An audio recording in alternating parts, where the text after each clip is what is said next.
Welcome back to Haunted Fears. Arizona's small towns hold dark secrets that changed real people forever. Tonight, we're bringing you 11 disturbing encounters from forgotten places scattered across the desert. These aren't urban legends. These are experiences that still haunt those who lived through them. From abandoned mining towns to isolated highways, each story will show you why some places in Arizona are avoided by locals. If you're ready to hear what really lurks in these remote corners, stay with us. Subscribe and join the Haunted Fears horror family, because tonight you'll discover why the desert never forgets. What would you do if you realized the mine you were exploring had been sealed for a reason? I found out the hard way, and I'm still trying to make sense of what happened in Jerome that October night. My name's Darius, and I used to work as a freelance photographer specializing in abandoned places. I'd photographed decaying factories in Detroit, forgotten asylums in upstate New York, and crumbling theaters across the Midwest. But nothing prepared me for what I encountered in Jerome, Arizona, that small mining town perched on Cleopatra Hill like a warning that nobody bothered to read. I arrived in Jerome on a Thursday afternoon in 2023. The town had this eerie beauty to it, all those old buildings clinging to the mountainside at over 5,000 feet elevation. Most tourists came during the day, snapped their photos of the quirky shops and art galleries, then left before sunset. But I wasn't interested in the renovated parts. I wanted the bones of the real Jerome, the mining town that produced over $1 billion worth of copper, gold, and silver before the mines shut down in 1953. I'd done my research. Jerome once had nearly 15,000 people living here, and now it barely had 450 residents. The town was built on top of nearly 90 miles of mining tunnels, some of them still accessible if you knew where to look.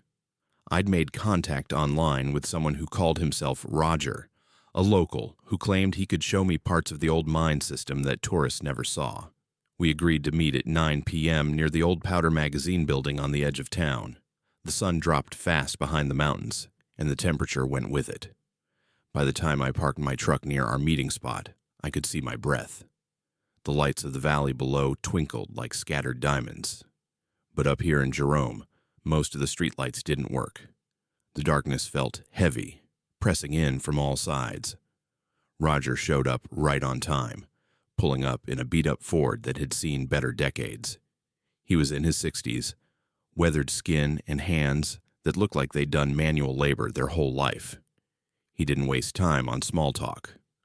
"You got your gear?" he asked, eyeing my camera bag and backpack. "Everything I need," I said. "Flashlights, extra batteries, water, first aid kit." He nodded slowly, then looked up at the dark hillside behind us. "The entrance I'm taking you to, it's not on any map. My grandfather worked these mines back in the 40s. Showed me this access tunnel when I was a kid. Haven't been down there in probably 20 years, but it should still be open." Something in his voice made me pause. "Should be?" "Look," Roger said, his eyes meeting mine. "I'll be honest with you. There's a reason I haven't been down there in so long. Last time I went, back in 2003, something happened that made me swear I'd never go back. But you're paying good money, and I figure, with two of us, it'll be different." I should have pressed him for details. I should have asked, what happened? But I was young, maybe 26 at the time, and I thought I'd seen everything. Abandoned places didn't scare me. They were just empty buildings with good bones and better stories. We hiked up a narrow trail for about 20 minutes. The town lights disappeared behind us, and all we had were our flashlights cutting through the darkness. The wind picked up, making a low moaning sound through the abandoned structures scattered across the hillside. Finally, Roger stopped in front of what looked like a pile of rocks and old timber. "Help me move these," he said. We cleared away the debris, and underneath was a metal gate, rusted but still intact. Roger produced a key from his pocket, and the gate groaned open. Beyond it was a tunnel entrance, maybe 5 feet high and 4 feet wide, disappearing into absolute blackness. "Stay close to me," Roger warned. Some of these tunnels are unstable. Don't touch the support beams. Don't lean on the walls. And if I say move, you move fast. Understand?" I nodded and followed him into the tunnel. The temperature dropped immediately. It felt like walking into a refrigerator, and our breath came out in thick clouds. The tunnel was reinforced with old timber beams, and our footsteps echoed on the rocky floor. I started taking photos, the camera flash illuminating sections of the mine that hadn't seen light in decades.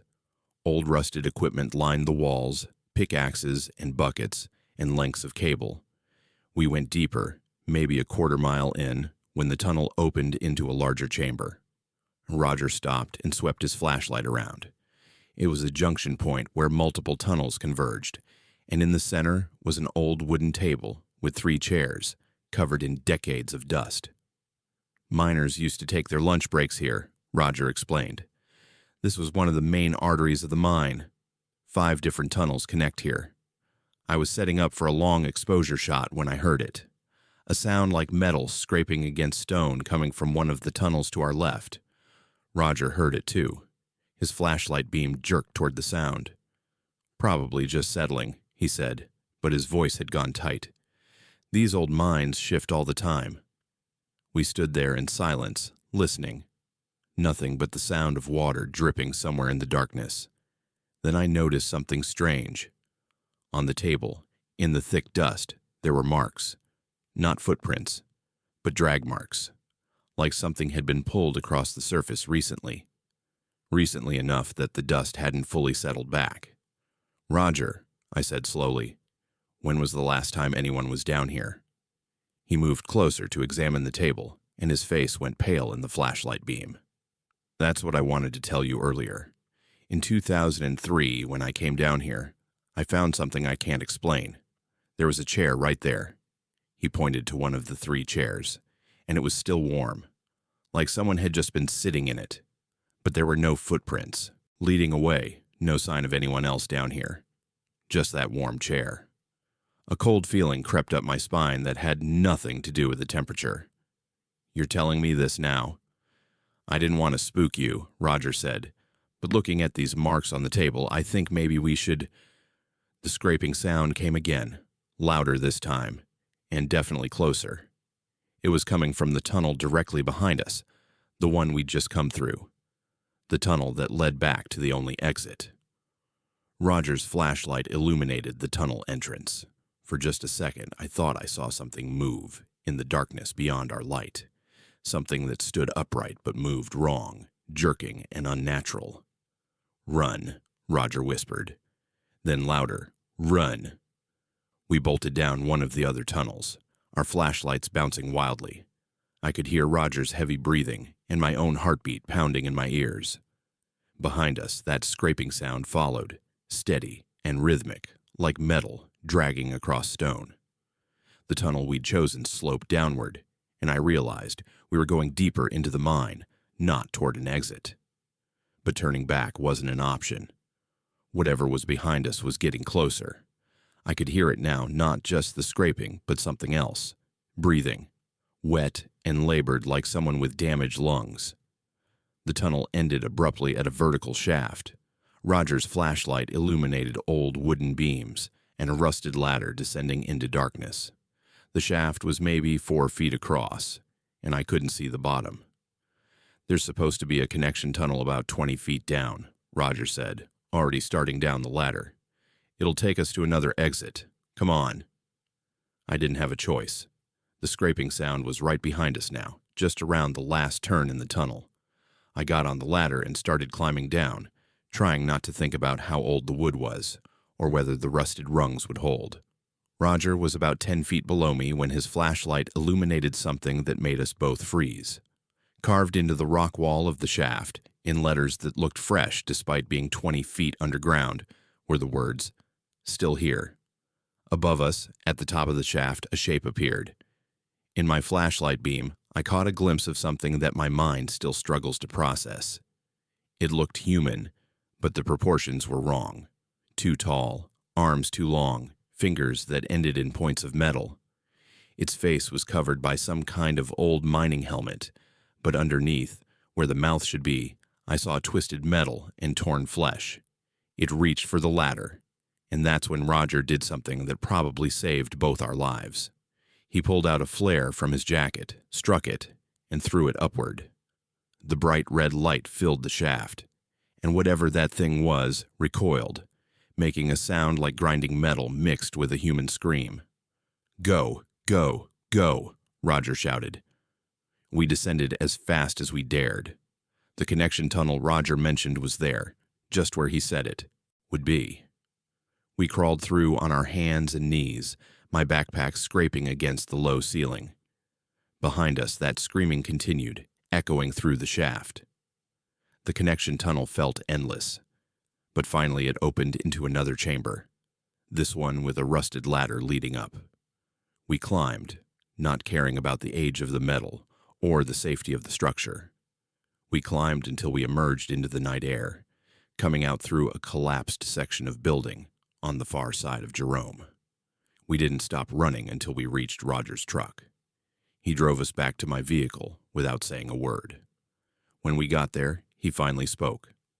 "In the 1940s, he said quietly, there was an accident in the mine. A cave-in trapped 7 men in the deep tunnels. They searched for days, but never found them. My grandfather was on the rescue team. He said they heard sounds coming from below, scraping sounds, for almost a week after the collapse. Then the sound stopped. They sealed those tunnels and never went back down. I left Jerome that night and never returned. I have the photos from my camera, but I've never looked at them. I don't want to see what might be visible in the frames I shot in that junction chamber.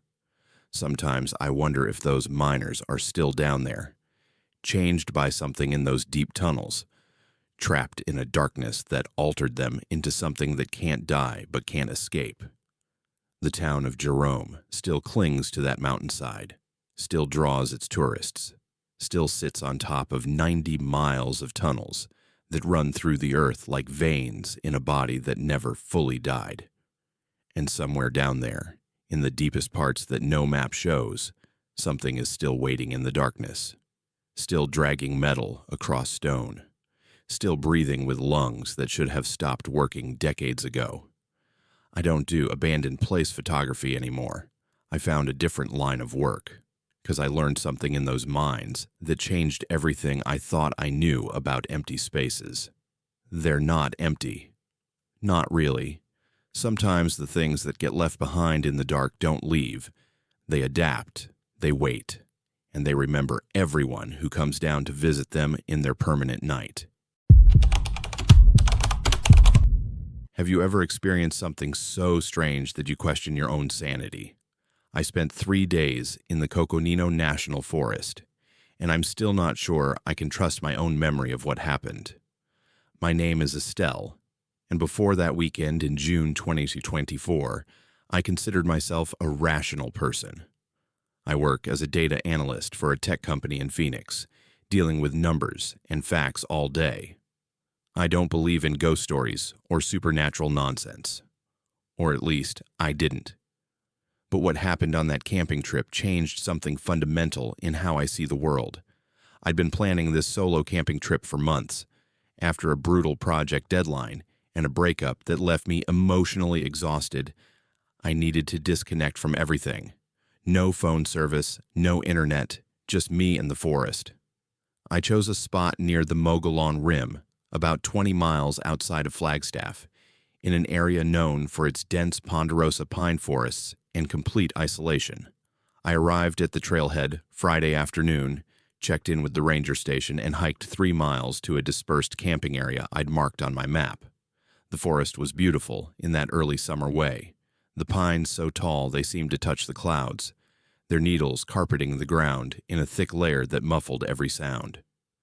I set up my tent in a small clearing, built a fire ring, and felt the stress of the past months finally start to lift. That first evening was perfect. I cooked a simple dinner, watched the sun filter through the trees in golden shafts, and journaled by firelight. The only sounds were the wind in the pines and the occasional bird call. I fell asleep feeling more peaceful than I had in years. I woke up Saturday morning to something odd. During my evening setup, I'd counted the trees surrounding my clearing. It's a habit from my work, counting and categorizing things. There had been 17 ponderosa pines forming a rough circle around my campsite, each one massive and old. But that morning, when I looked around while making coffee, I counted again. 18 trees. I thought I'd miscounted the night before. Easy mistake in fading light. But as someone who works with data, precision matters to me. I walked around the clearing, touching each tree as I counted. 18. There was a tree I didn't remember, standing between two others on the eastern edge of the clearing. It looked identical to the others, same size, same age, same bark pattern. But I could have sworn it wasn't there before. I tried to shake off the uneasiness. Maybe I was more tired than I'd thought yesterday. Maybe the tree had been obscured by shadows. I spent the morning hiking a nearby trail, identifying wildflowers, trying to clear my head. When I returned to camp around noon, I walked the perimeter again. 19 trees. This time there was no mistaking it. A tree stood on the western side that absolutely had not been there that morning. I'd walked past that exact spot 3 times. The tree was enormous, at least 3 feet in diameter, the kind that takes 100 years to grow. It couldn't have appeared in 4 hours. That was impossible. I stood there for a long time, staring at the tree, trying to logic my way through this. Maybe I had mild carbon monoxide poisoning from my camp stove. Maybe I was having some kind of breakdown. Maybe the altitude was affecting me. I went to my tent and found the small notebook where I track my hiking data. I'd sketched the campsite the night before, marking each tree. I counted the marks. 17. My hand started shaking as I recounted the trees in the clearing. 19. Definitely 19. I took photos of each one, marking them in my phone with numbers. Then I hiked back to my car, drove to the ranger station, and asked if there were any known issues with the area I was camping in. Gas leaks, abandoned mines, anything that might cause hallucinations. The young ranger, a woman named Kenzie, looked at my map and shook her head. "That's one of our safest areas," she said. "Popular with solo campers because of how peaceful it is. We've never had any incidents reported there." "Has anyone ever mentioned anything strange?" I asked, feeling ridiculous. Kenzie paused, something flickering across her face. "What kind of strange?" I couldn't bring myself to say it. "Never mind. Probably just the altitude getting to me." But she leaned forward. "Look, there's no official record of anything. But between you and me, some campers have mentioned feeling disoriented in that area, having trouble with directions, losing track of time. One person last year said they kept getting lost trying to return to their campsite even though they'd marked the trail. It's probably nothing, just dense forest, easy to get turned around. I should have packed up and left then. Instead, I drove back, some stubborn part of me refusing to be chased away by my own paranoia. When I reached my campsite, before I even got out of the car, I counted through the windshield. 21 trees. The sun was starting to set. In the golden light, the clearing looked like something from a fairy tale, beautiful and peaceful. But now I could see what I'd been refusing to acknowledge. The trees weren't just appearing. They were moving closer. The circle was tightening. What had been a clearing about 40 feet across was now maybe 30 feet. The trees were closing in. I should have run. Every instinct screamed at me to get in my car and drive until I hit civilization. But I'm a data analyst. I needed to understand what was happening. I needed documentation. I set up my phone to record time-lapse video of the clearing, positioning it to capture the full circle of trees. Then I sat by my fire and watched. As darkness fell, the forest became a different place. The wind through the pines sounded less like wind and more like breathing. The trees themselves seemed to shift in my peripheral vision. But when I looked directly at them, they were still. I kept counting, over and over. 21, then 23, then 25. The clearing was shrinking. My tent was now only 15 feet from the nearest tree. At some point, I realized I could hear something in the rustling of the pines. It sounded like counting. Not in English, not in any language I recognized, but the rhythm was unmistakable. 1, 2, 3, 4, over and over, getting faster. The forest was counting along with me. I pulled out my notebook and started writing observations, anything to keep myself grounded in rational thought. 10:47 p.m. 27 trees, temperature normal, no visual distortion. Trees appear to move only when not under direct observation. Possible explanation: psychological breakdown, environmental factor, or I couldn't write the alternative, that this was real, that the forest itself was somehow alive and aware. By midnight, 31 trees surrounded me. My tent was only 10 feet from the nearest trunk. I abandoned the tent and moved to my car, sitting in the driver's seat with the doors locked, watching through the windshield. The trees continued to close in. I could see them now when I looked away and back again. They moved in tiny increments, roots sliding through soil that should have held them fixed for centuries. That's when I noticed something that made my analytical mind nearly break. The trees weren't just moving closer. They were arranging themselves in a pattern. When I counted them now and mapped their positions, they formed a spiral, with my car at the center. 33 trees in a perfect Fibonacci spiral. I started the car. The engine roared to life, and for a moment, everything stopped. The wind died. The counting rhythm in the rustling ceased. Then, all at once, the trees moved. Not slowly, not subtly. They surged toward my car like a closing fist, roots tearing through earth, branches reaching. I threw the car into reverse and hit the gas. Branches scraped across the roof and windows. A root burst through the soil directly in front of me, thick as my arm, trying to block the path. I swerved and accelerated, bouncing over rough ground, my headlights showing trees that seemed to bend and reach as I passed. I don't remember the drive back to the main road. One moment I was crashing through the forest, trees on all sides, and the next I was on pavement, my phone suddenly getting signal, my GPS showing I was 30 miles from where my campsite should have been. I'd somehow driven in a straight line for 30 miles through dense forest without hitting a single tree. When I checked my time-lapse video later, it showed nothing. Just a static image of the clearing, unchanged for hours, until the moment I started the car. Then the camera went black. My photos were corrupted, showing only digital artifacts. But my notebook survived, and I can still see my handwritten counts. 17, 18, 19. The numbers climbing until, that final notation, 33 trees, Fibonacci spiral, get out. I went back 2 weeks later, in daylight, with 3 other people. We hiked to the coordinates where my campsite had been. We found nothing. No clearing, no fire ring, no tire tracks for my car. Just solid, undisturbed forest. The ranger station had no record of my checking in, even though I'd signed their logbook. Kenzie didn't work there. No one by that name had ever worked there. But I still have my notebook. And sometimes, when I'm working with data sets, I catch myself counting. 17 entries, then 18. I close the file and reopen it. Still 18. I know it's probably just a mistake, a file corruption, a glitch in the system. That's what I tell myself. That's what has to be true, because the alternative is accepting that numbers themselves can lie. That reality is more flexible than we want to believe. That in certain places, under certain conditions, the world operates by rules we don't understand and can't predict.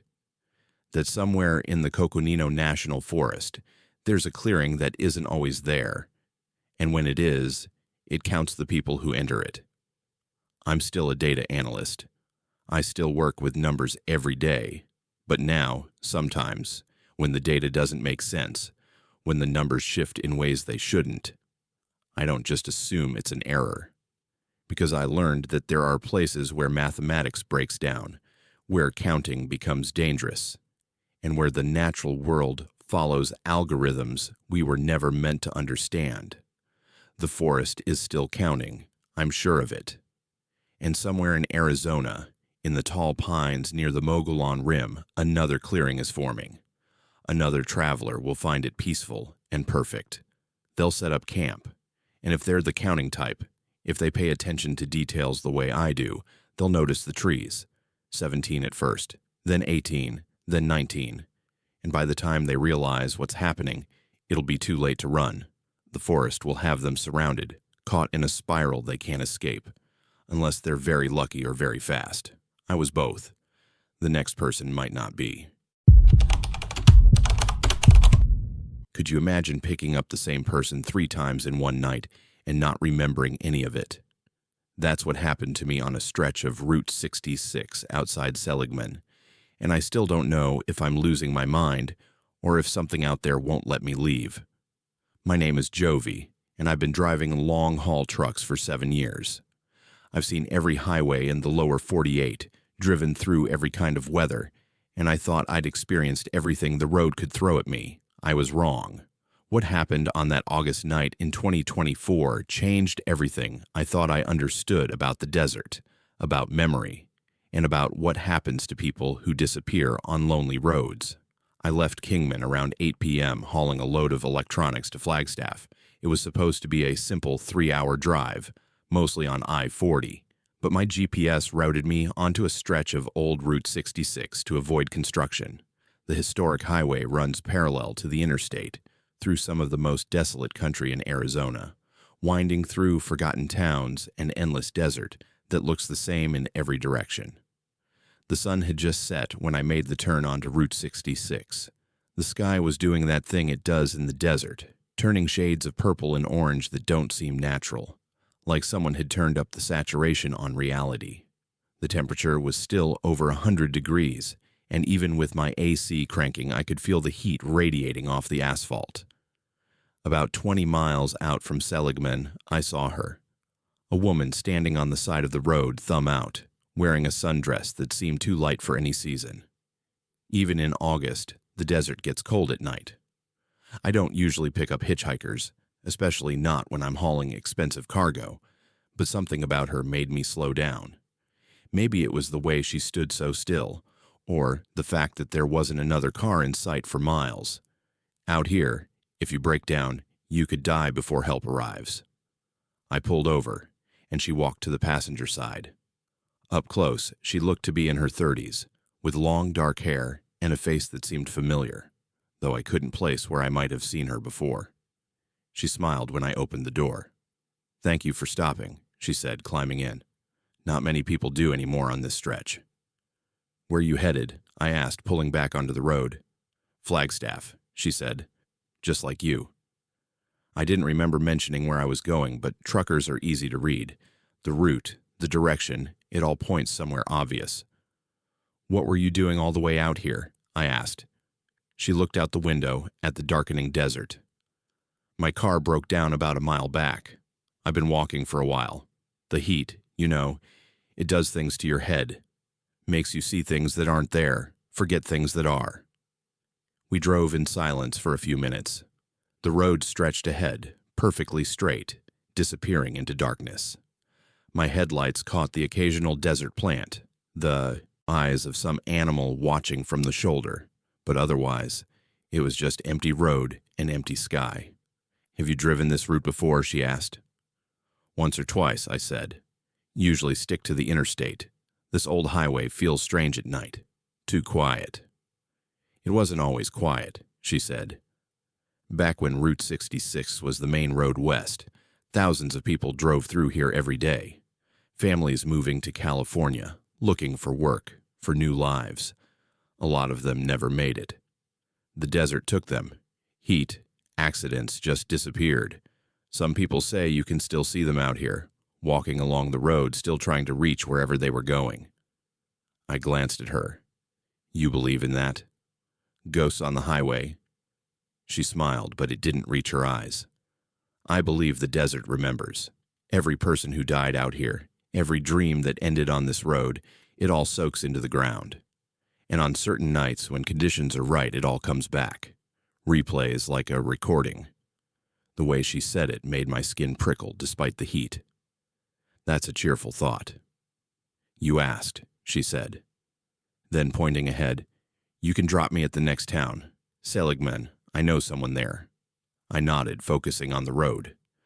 The mile markers passed, 137, 136, 135, the numbers counting down toward Seligman. My truck's dashboard clock read 9:17 p.m. What's your name? I asked, trying to shake the eerie feeling her ghost talk had given me. Miranda, she said. What's yours?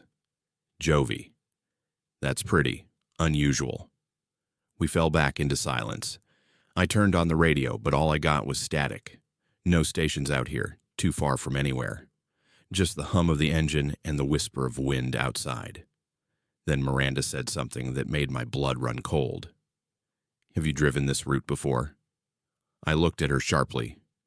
You asked me that already, about 10 minutes ago. She looked confused. Did I?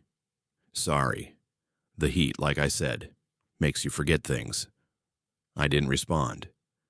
Something felt wrong, but I couldn't pin down what. The road looked the same. The desert looked the same. But there was something nagging at the edge of my awareness.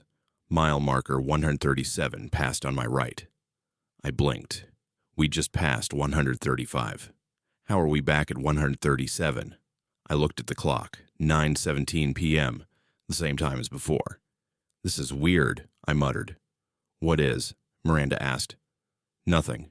Just thought I saw something. I pressed harder on the gas. The sooner I got to Seligman, the better.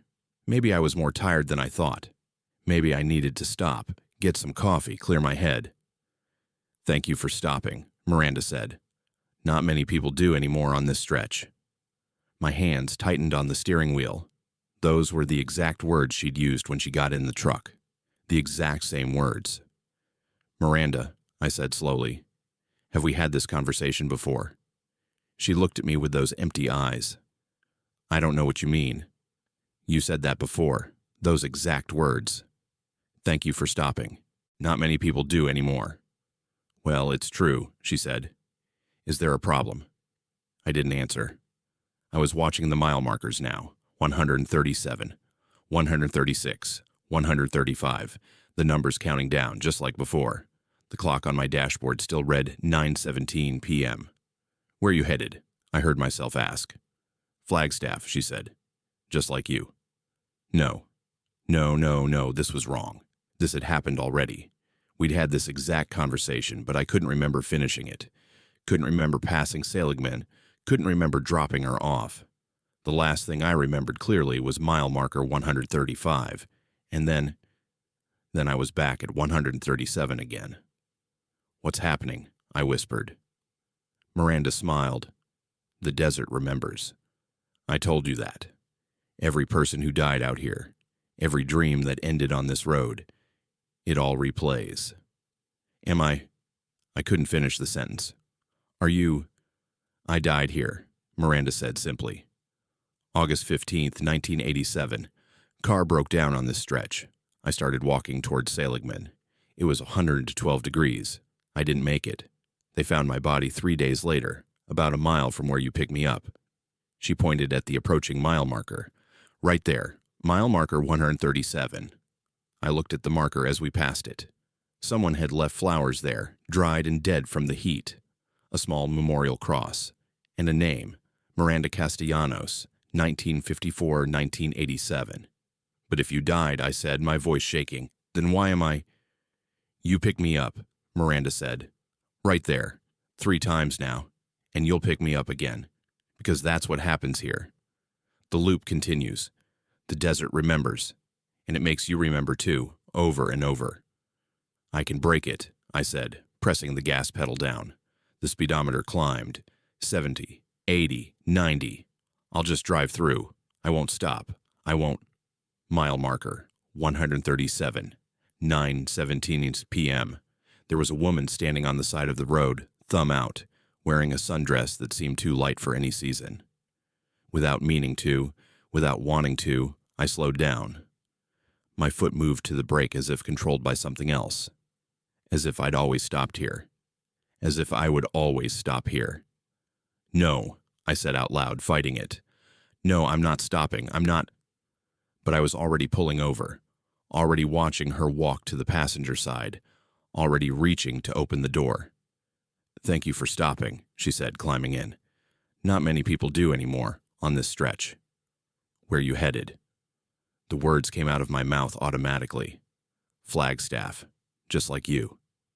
I tried to say something different, to break the pattern, but my mouth kept moving with words I'd already said. What were you doing all the way out here? The conversation played out exactly as before, word for word. Her talk about the desert remembering, about ghosts on the highway, about recordings that replay, and then, somewhere around mile marker 135, it would reset. I'd be back at 137. She'd be standing on the roadside, and I'd stop. Again. How many times had I done this? 3, 10, 100. I couldn't tell anymore. Each loop felt like the first time, but I could feel the weight of repetition pressing down on me. Layers of memory stacking up like sediment, each one exactly the same as the last. When does it end? I asked during one loop, breaking from the script. Miranda looked at me with something like pity. For me, it never ended. I've been walking this road for 37 years, trying to get to Seligman, never reaching it.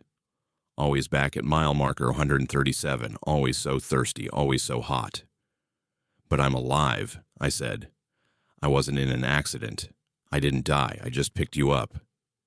Are you sure? She asked softly. Are you sure you remember everything? Tried to remember before you saw me. What were you thinking about? Where were you coming from? I tried to remember.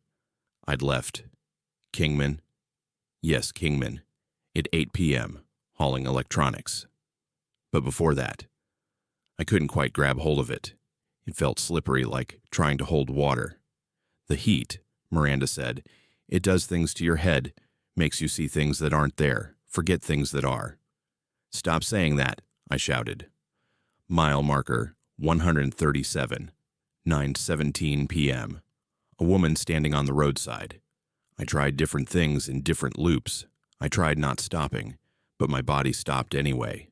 I tried taking a different route, but there was no turnoff, no exit, just straight road from 137 to 135 and back to 137 again. I tried turning around, driving backward, but the mile markers still counted the same direction. 137, 136, 135, 137. During one loop, I asked, how do I get out? Miranda thought about this. I don't think you do. I think this is what the desert does to people who die here. It keeps you, makes you into a recording that plays over and over. We're not ghosts haunting the living. We're living people trapped in a moment, playing it out forever. Someone will come looking for me, I said. My company will notice I didn't arrive. They'll send people. Maybe they will, Miranda said. Maybe they'll find your truck. Maybe they'll find you inside it, or maybe they won't. Maybe you'll just be another disappearance on Route 66, another name on the list of people who vanished in the Arizona desert.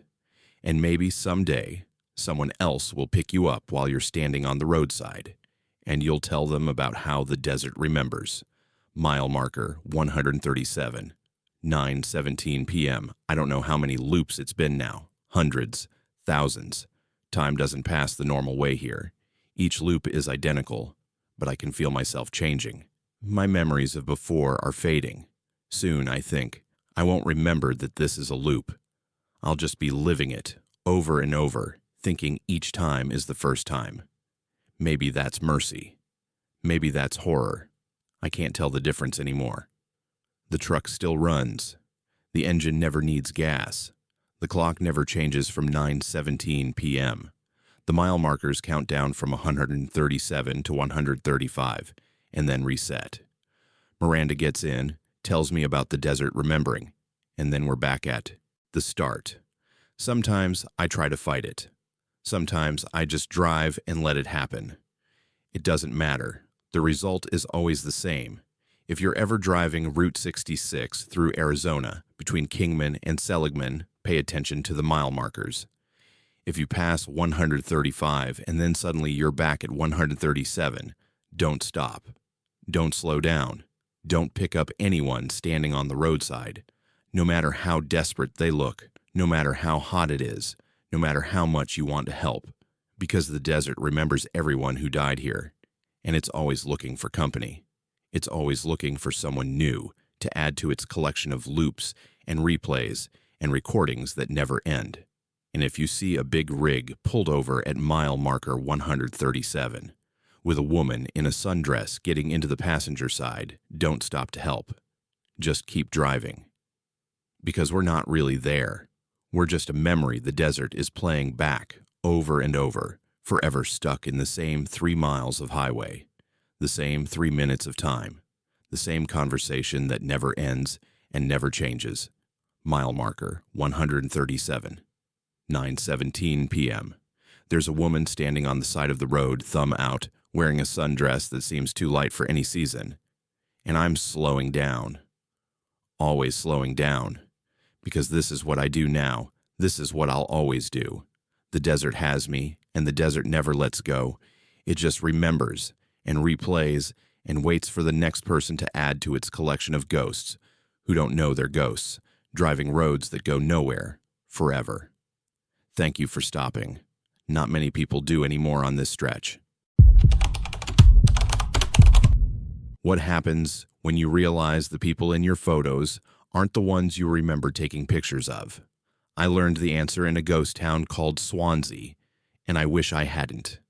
My name is Huxley, and I make my living as a historical photographer.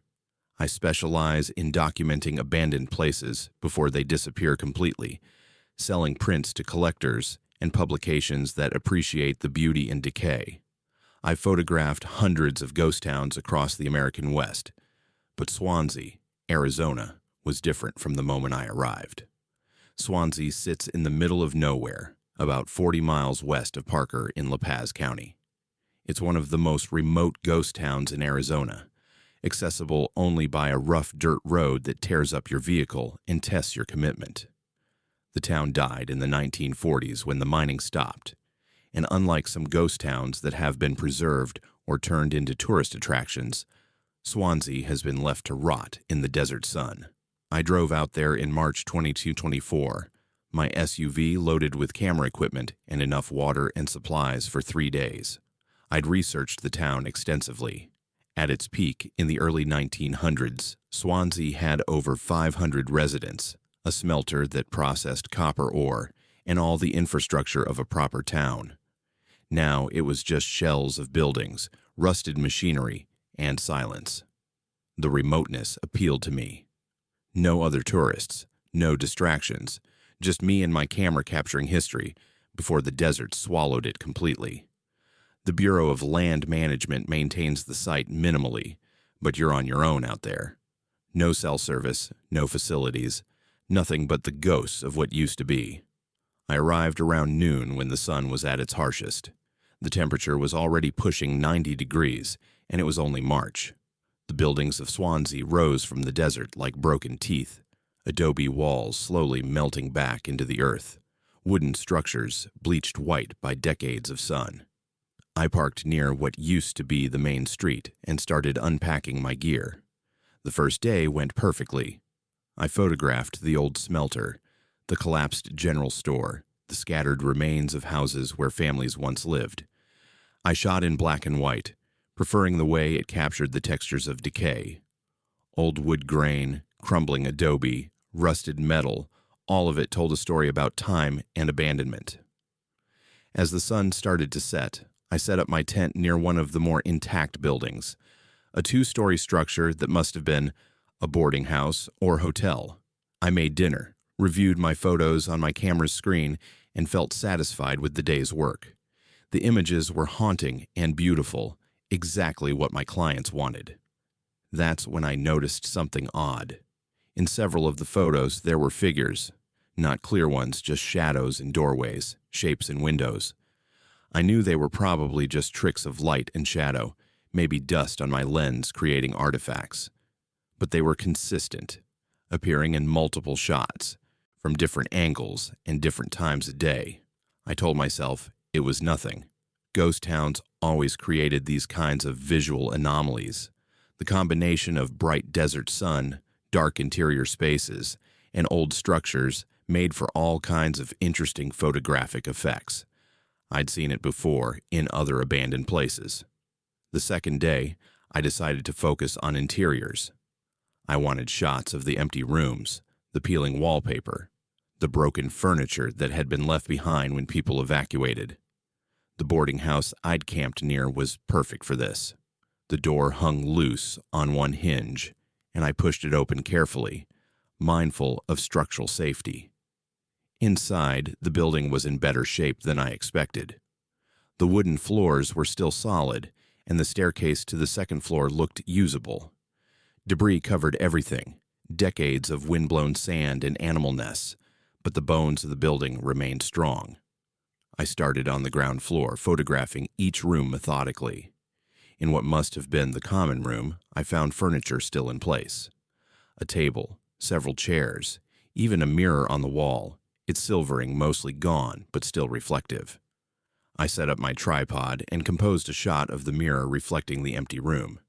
As I pressed the shutter, I thought I saw movement in the reflection. Just for a second, a figure walking past behind me. I spun around. The room was empty.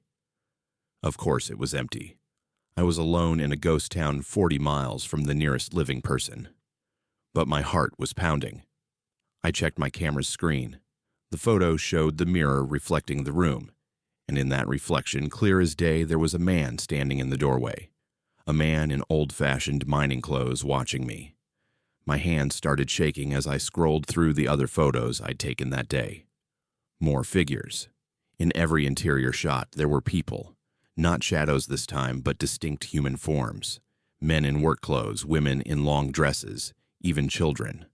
All of them looking at the camera. All of them looking at me. I'm not a superstitious person. I believe in explanations, in logic.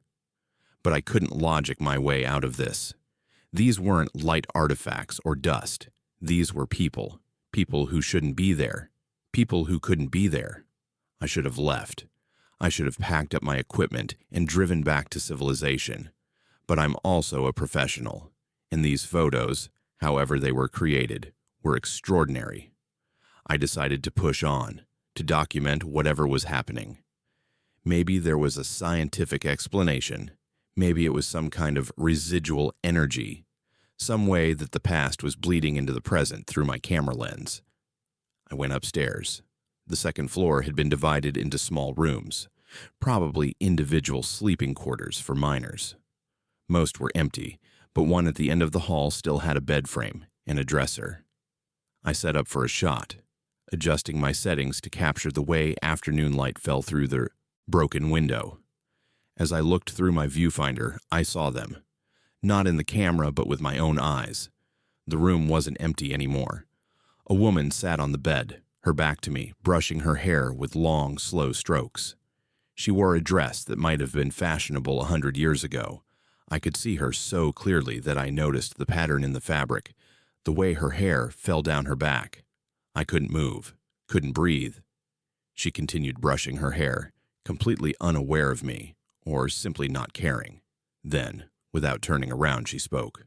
Her voice was clear and normal, not ghostly or ethereal, just a woman's voice with a slight accent I couldn't place. "You're not the first," she said. "Others have come with cameras. They all think they're documenting empty buildings.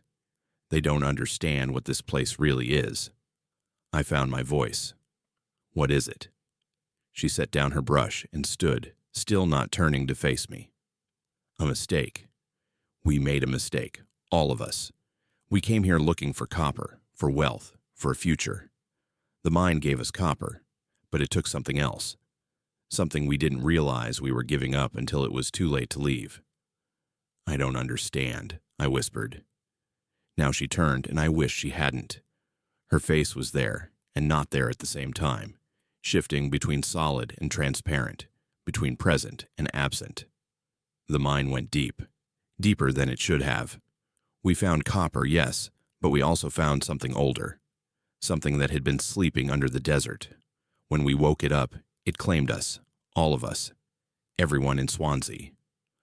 The town was abandoned in the 1940s, I said, clinging to historical facts like they could protect me. The copper ran out. People left. She smiled, and it was the saddest thing I'd ever seen. Is that what the history books say? No one left, photographer. We're all still here. We've always been here. The mine won't let us go. It claimed us body and soul, and now we're part of this place forever. Walking the same streets, living the same days, trapped in a loop that never ends. That's not possible, I said. Look at your pictures, she said. You've been documenting us since you arrived. We're in every frame because we never left. And now, she took a step toward me. Now you're in the pictures too. I grabbed my camera and ran. Down the stairs, through the common room, out into the blinding desert sun. I didn't stop running until I reached my SUV. My hands fumbled with the keys. I needed to leave. Needed to get away from this place. But when I looked back at the boarding house, I saw them. Dozens of people standing in the windows, in the doorways, watching me. Men, women, children, all dressed in clothes from a century ago, all perfectly visible in the harsh afternoon light. This wasn't my imagination. This wasn't a camera trick. They were really there. I managed to start the SUV and threw it into reverse. As I backed away from the building, I saw more of them emerging from other structures. The whole population of Swansea, still there, still living out their days in an endless loop of existence that shouldn't be possible. The woman from the boarding house stood in the middle of the street. She raised her hand, not in greeting, but in warning. Or maybe farewell. I couldn't tell. I drove back to Parker doing 80 miles an hour on a road that wasn't meant for more than 30. I didn't care. I needed distance between myself and Swansea. I needed to be around living people. People who cast proper shadows and existed in all three dimensions. When I finally got cell service, I pulled over and uploaded my photos to my laptop. I needed to see them on a bigger screen, needed to understand what I'd captured. What I found made me physically sick. The photos from the first day, before I saw anything strange, they all showed the people. But more than that, they showed me. In photos I'd taken using a tripod with a timer, I was there, yes, but I wasn't alone. The ghost town residents surrounded me in every shot. Standing next to me, looking at what I was looking at, reaching out toward my equipment. In the photos from the second day, from inside the boarding house, I could see the woman I'd talked to. She was in every frame I'd shot in that room, even the ones I'd taken before our conversation. As if she'd been there the whole time, watching me, waiting for the right moment to make herself known. But the worst photo was the last one. I don't remember taking it. According to the timestamp, it was shot at exactly the moment I ran from the boarding house. The image showed the room I'd fled from, but in this photo, I was still there. Standing exactly where I'd been, camera raised, taking a picture. As if I hadn't run at all, as if a part of me was still there. I deleted every photo from Swansea, every single one. Then I reformatted my memory cards, destroyed the backup drive, and threw my laptop in a dumpster. I bought new equipment and told myself I was being paranoid, that I'd had some kind of breakdown brought on by isolation and heat. But 2 weeks later, a client contacted me. She'd somehow obtained photos from Swansea and wanted to buy the whole series. When I told her I didn't have any photos from Swansea, she sent me the images she'd received. They were mine. Every photo I'd deleted, every image I'd destroyed. And they included new ones, photos taken after I left, interior shots of buildings I never entered, landscapes shot at times I wasn't there. In every photo, I was visible. Sometimes in the foreground, sometimes in the background, but always there, still in Swansea, still documenting the ghost town, as if the part of me that stayed behind was still doing my work, still capturing images, still sending them out into the world. I don't photograph abandoned places anymore. I've changed professions entirely, now working in an office in Phoenix, as far from ghost towns as I can get. But sometimes, when I'm walking downtown in crowds of people, I'll catch a glimpse of someone who looks familiar, Someone in old-fashioned mining clothes. Someone who shouldn't be in Phoenix in 2024. And I wonder if they followed me out. If the mine's claim extends beyond Swansea's borders. If I brought something back with me that day. Something that won't let me forget that there are places in Arizona where the past never really dies. Where the people who lived and worked and died continue on, trapped in a moment that repeats forever, always looking for someone new to join them in their endless present. I still get emails from that client. She wants more Swansea photos. She says they're the most authentic ghost town images she's ever seen. She says the people in them look so real, so present. She asks when I'm going back to take more. I never respond. But every time I get one of those emails, I check my phone's photo gallery, even though I know I shouldn't. And every time there are new photos from Swansea. Photos I never took with a camera I no longer own, showing a place I swore I'd never return to. And in every single one, there I am.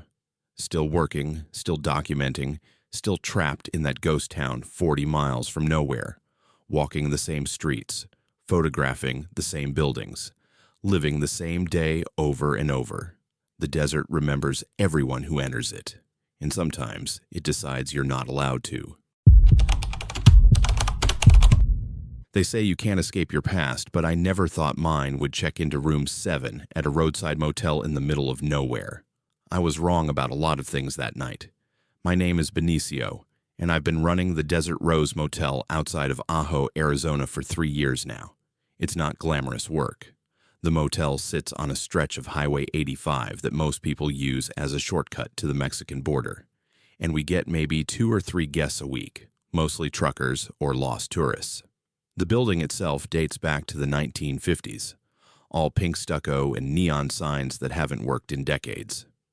12 rooms arranged in an L shape around a cracked parking lot. A small office where I live in the back, and nothing else for 30 miles in any direction. I took this job because I needed to disappear. 3 years ago, I was involved in something back in Tucson, something I'm not proud of, something that ended with people getting hurt. I changed my name, moved to the middle of nowhere, and tried to become someone new. The Desert Rose was perfect for that. No questions asked, cash only, and so isolated that most days I'd go without seeing another human being. It was September 2024, one of those nights when the temperature finally dropped below 90 degrees after sunset. I was in the office watching an old movie when headlights swept across the windows. A car pulled into the lot, a newer model sedan that looked too clean for this part of Arizona. The driver got out, and even from a distance, I felt something cold settle in my stomach.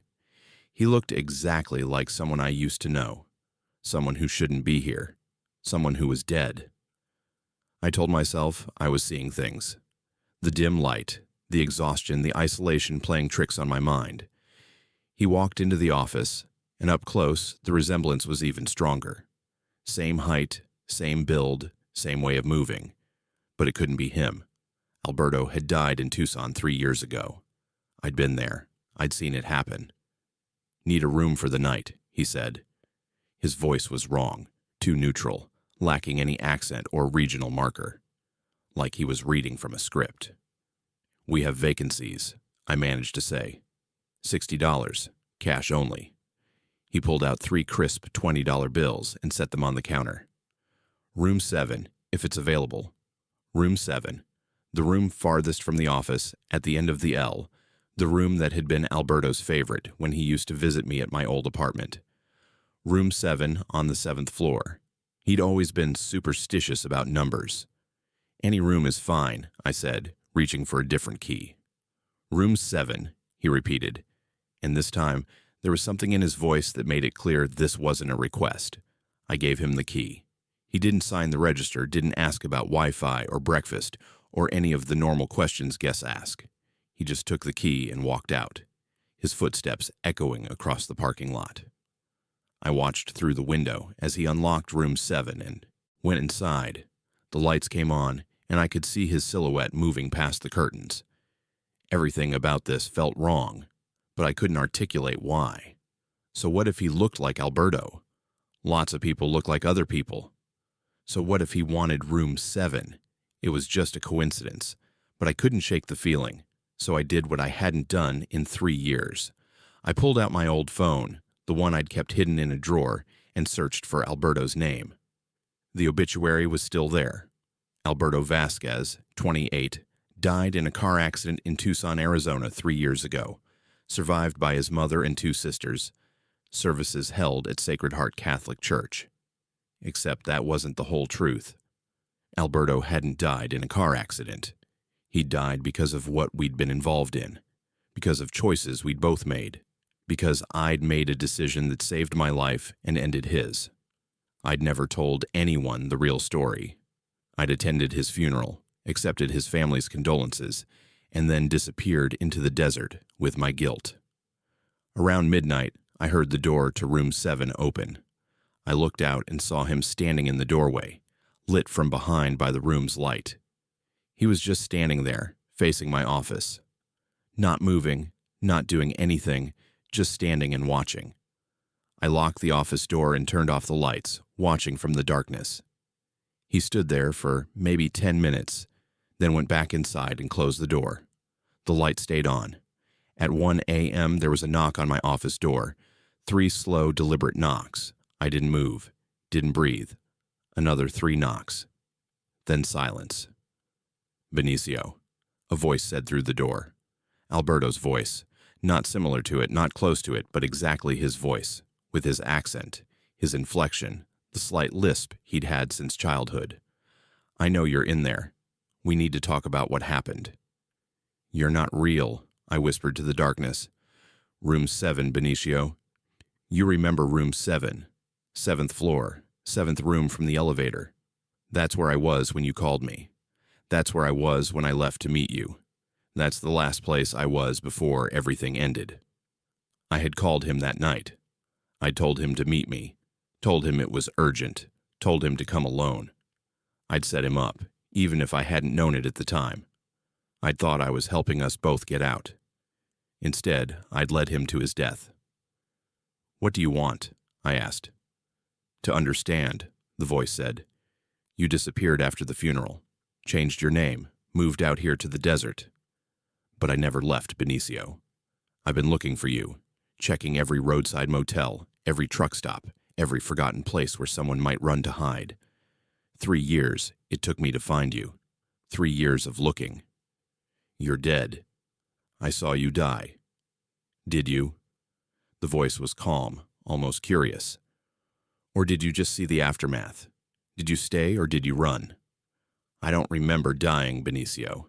I just remember walking out of room 7, getting in my car, driving, to meet you, and then nothing. And then I was walking, searching, driven by something I don't understand to find you. I opened the door. I don't know why. Maybe because guilt is heavier than fear. Maybe because after 3 years of running, I was tired. He stood there in the parking lot lights, and he was Alberto, and he wasn't. The face was right, but there was something missing behind the eyes, some essential spark of life that made a person instead of just a shape that looked human. "What are you?" I asked. "I don't know," he said. "I only know what I want. I want you to explain what happened. I want to understand why I can't remember dying, why I can't feel hunger or thirst or tired, why I've been walking for 3 years without rest, searching for you." "There was a meeting," I said, the words coming out before I could stop them. "We were supposed to settle things with the people we owed money to. I was supposed to be there with you, but I got scared. I called you and told you to go first to tell them I was coming. I said I'd be right behind you. But you never came." "No, I never came. I drove to the Mexican border instead. I heard about what happened 2 days later. They were waiting for us. They killed you when you showed up alone. They thought you'd betrayed them, tried to set them up." He nodded slowly. "So my death was your fault?" "Yes." "And you've been hiding here ever since?" "Yes." He looked around at the empty motel, the cracked parking lot, the desert stretching away in all directions. "This is your punishment, isolation, guilt, waiting for something that never comes. Do you know what mine is? I shook my head. I can't stop looking. I can't stop walking. Every night, I leave whatever place I've reached and keep searching. I don't sleep, don't eat, don't feel anything except this drive to find you, to stand in front of you and ask why. And now I have. So what happens now? I don't know, I said. Neither do I. He turned and walked toward room 7. At the door, he paused. I'll be here tomorrow night, and the night after. I think I'll always be here now. I think I've finally stopped walking. He went inside and closed the door. The light stayed on all night. The next morning, I checked room 7. The bed was made, unused. The bathroom was dry. There was no sign anyone had stayed there, but his car was still in the parking lot, and when evening came, I saw him through the window again, sitting on the bed, staring at the wall. That was 6 weeks ago. He's still in room 7. Every night at midnight, he knocks on my office door. 3 slow, deliberate knocks. Sometimes he speaks, asking me questions about that night, about the choices I made, about whether I think there's forgiveness for what I did. Sometimes he just stands there in silence. I can't leave. I've tried. Every time I get in my car to drive away, I find myself turning around, coming back. The Desert Rose has become my room 7, my place of eternal waiting. Just like Alberto is trapped in his searching, I'm trapped in my hiding. No other guests come to the motel anymore.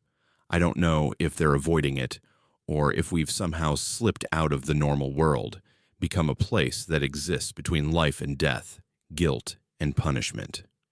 The neon signs still don't work. The parking lot is still cracked.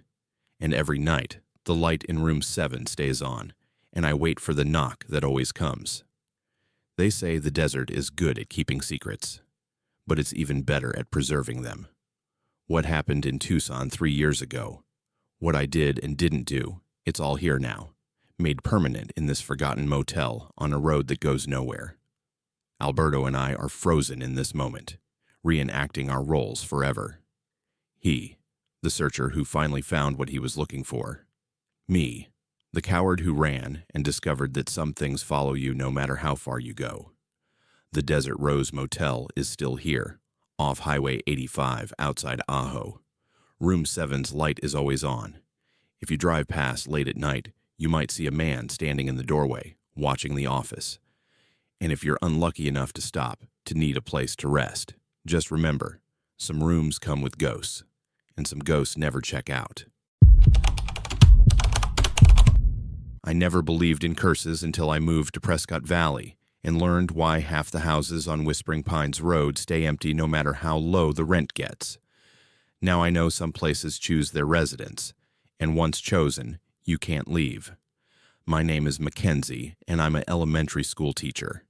In May 2024, I accepted a position at a small school in Prescott Valley, a mountain community about 90 miles north of Phoenix. The salary was good, the cost of living reasonable, and after 5 years teaching in overcrowded Phoenix schools, the idea of working in a smaller, quieter town appealed to me. I found a rental house on Whispering Pines Road for half what I'd been paying for my Phoenix apartment. The landlord seemed almost desperate to rent it, which should have been my first warning. The house was a modest single-story ranch built sometime in the 1970s, situated at the base of Granite Mountain in an older neighborhood where the houses were spread far apart, separated by pine trees and scrub oak. The elevation was about 5,400 feet, high enough that summers stayed cool and winters brought actual snow. It seemed perfect. I moved in on a Saturday in early June. The neighbors on my left were an elderly couple, the Castellanos, who waved politely but didn't come over. The house on my right stood empty, as did the one across the street and 2 more down the block. I assumed it was normal turnover, people moving for jobs or retirement. It didn't occur to me that 5 empty houses on one short street was unusual. The first week passed normally. I unpacked, set up my classroom for the upcoming school year, explored the hiking trails around Granite Mountain. Prescott Valley felt like exactly the fresh start I needed. The air was clean, the pace slower, the stress of city life already fading. Then I met Angelica. She knocked on my door on a Tuesday evening, holding a casserole dish. She looked to be in her 40s, with long dark hair going gray at the temples and tired eyes that had seen too much. "I'm from 3 houses down," she said. "Thought I'd welcome you to the neighborhood. Most people don't stay long on this street." "Why is that?" I asked, taking the casserole. "Because of what happens at night," she said simply. "You haven't heard it yet, have you?" "Heard what?" She looked past me, into my house, as if checking for something. "The walking. Every night, starting around 2 a.m., you'll hear footsteps on your roof. They start at the back of the house and walk slowly to the front, then back again. Over and over until sunrise." I must have looked skeptical because she smiled sadly. "I know how it sounds. I didn't believe it either when I moved here 8 years ago. But you'll hear it tonight. And tomorrow night. And every night after that for as long as you live here." "Why don't you move?" I asked. "Because once you hear it, you can't leave. Not permanently. I've tried 4 times. Made it as far as Flagstaff once, but something always pulls me back.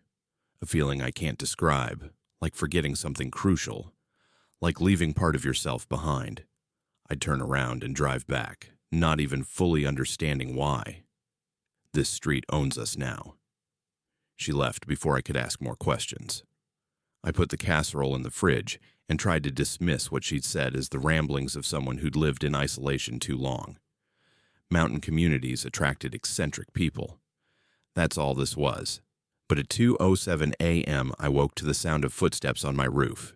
They were heavy, deliberate, the sound of boots walking on shingles, starting at the back of the house, moving toward the front. 1 step, 2 steps, steady and methodical. I lay in bed, frozen, listening as they reached the front edge of the roof, paused, then began walking back. The same path, the same rhythm. When they reached the back again, they turned and started forward once more. I told myself it was an animal, a raccoon, a stray cat, maybe even a deer that had somehow gotten on the roof. But the footsteps were too heavy, too regularly spaced, too human. I grabbed my phone and called the police. The dispatcher listened to my report of someone on my roof and said they'd send an officer. While I waited, the walking continued. Back and forth, never stopping, never varying. The officer arrived 20 minutes later. The footsteps were still going. I pointed up at the ceiling. "Can you hear that?" He listened, tilting his head. "I don't hear anything, ma'am." "The footsteps. Someone's walking on my roof." He went outside with his flashlight and checked the roof from all angles. When he came back, he looked uncomfortable. "There's no one up there. No ladder, no way to access it. And ma'am, I'm going to be straight with you. You're on Whispering Pines Road. We get calls from this street a lot. Everyone who lives here reports the same thing. Footsteps on the roof starting at 2 a.m. "What is it?" He hesitated. "Nobody knows. It's been happening for at least 30 years, maybe longer. Started after something happened up on Granite Mountain in the early 1990s. Some kind of accident. A group of hikers disappeared, and when search and rescue found them 3 days later, they were all walking in circles at the base of the mountain, none of them able to explain where they'd been or what had happened. After that, houses on this street started experiencing the footsteps. Why hasn't anyone investigated? They have. Paranormal groups, scientists, journalists, you name it. Nothing shows up on recording equipment. No footprints on the roofs, no thermal signatures, nothing. But everyone who lives here hears it. And everyone who hears it finds they can't leave." He left, and I sat in my living room, listening to the footsteps walk their endless path above me. They didn't stop until 6:12 a.m., when the first light of dawn touched the windows. Then they simply ceased, mid-step, as if whoever was walking had vanished into the morning air. I didn't go to work that day. I called in sick and spent the morning researching. What I found made my blood run cold. The officer was right. This had been happening for decades.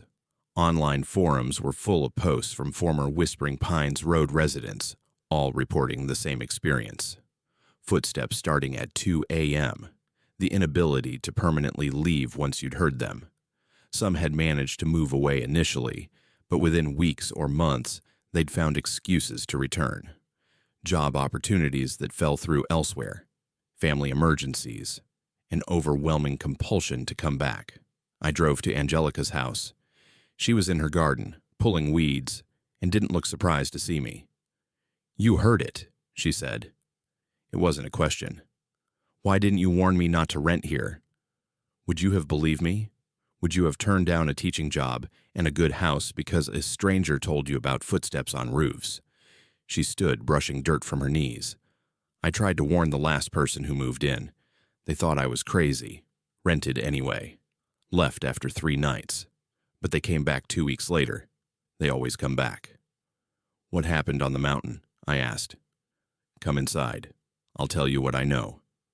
Her house looked like mine. Same 1970s construction, same layout. We sat at her kitchen table with coffee and she began. In June 1992, 7 hikers went up Granite Mountain. They were experienced, had good equipment, knew the trails. But something happened up there. When search and rescue found them 3 days later, they were walking in circles at the base, right where this neighborhood is now. All 7 of them in a line, just walking in circles, not stopping, not speaking, not acknowledging the rescuers. What was wrong with them? Nobody knows. They were taken to the hospital, checked for exposure, dehydration, head injuries. Physically, they were fine. But mentally, something had broken. They couldn't explain where they'd been. Couldn't stop walking. Even restrained in hospital beds, their legs would move, simulating walking. Within a week, all 7 had died.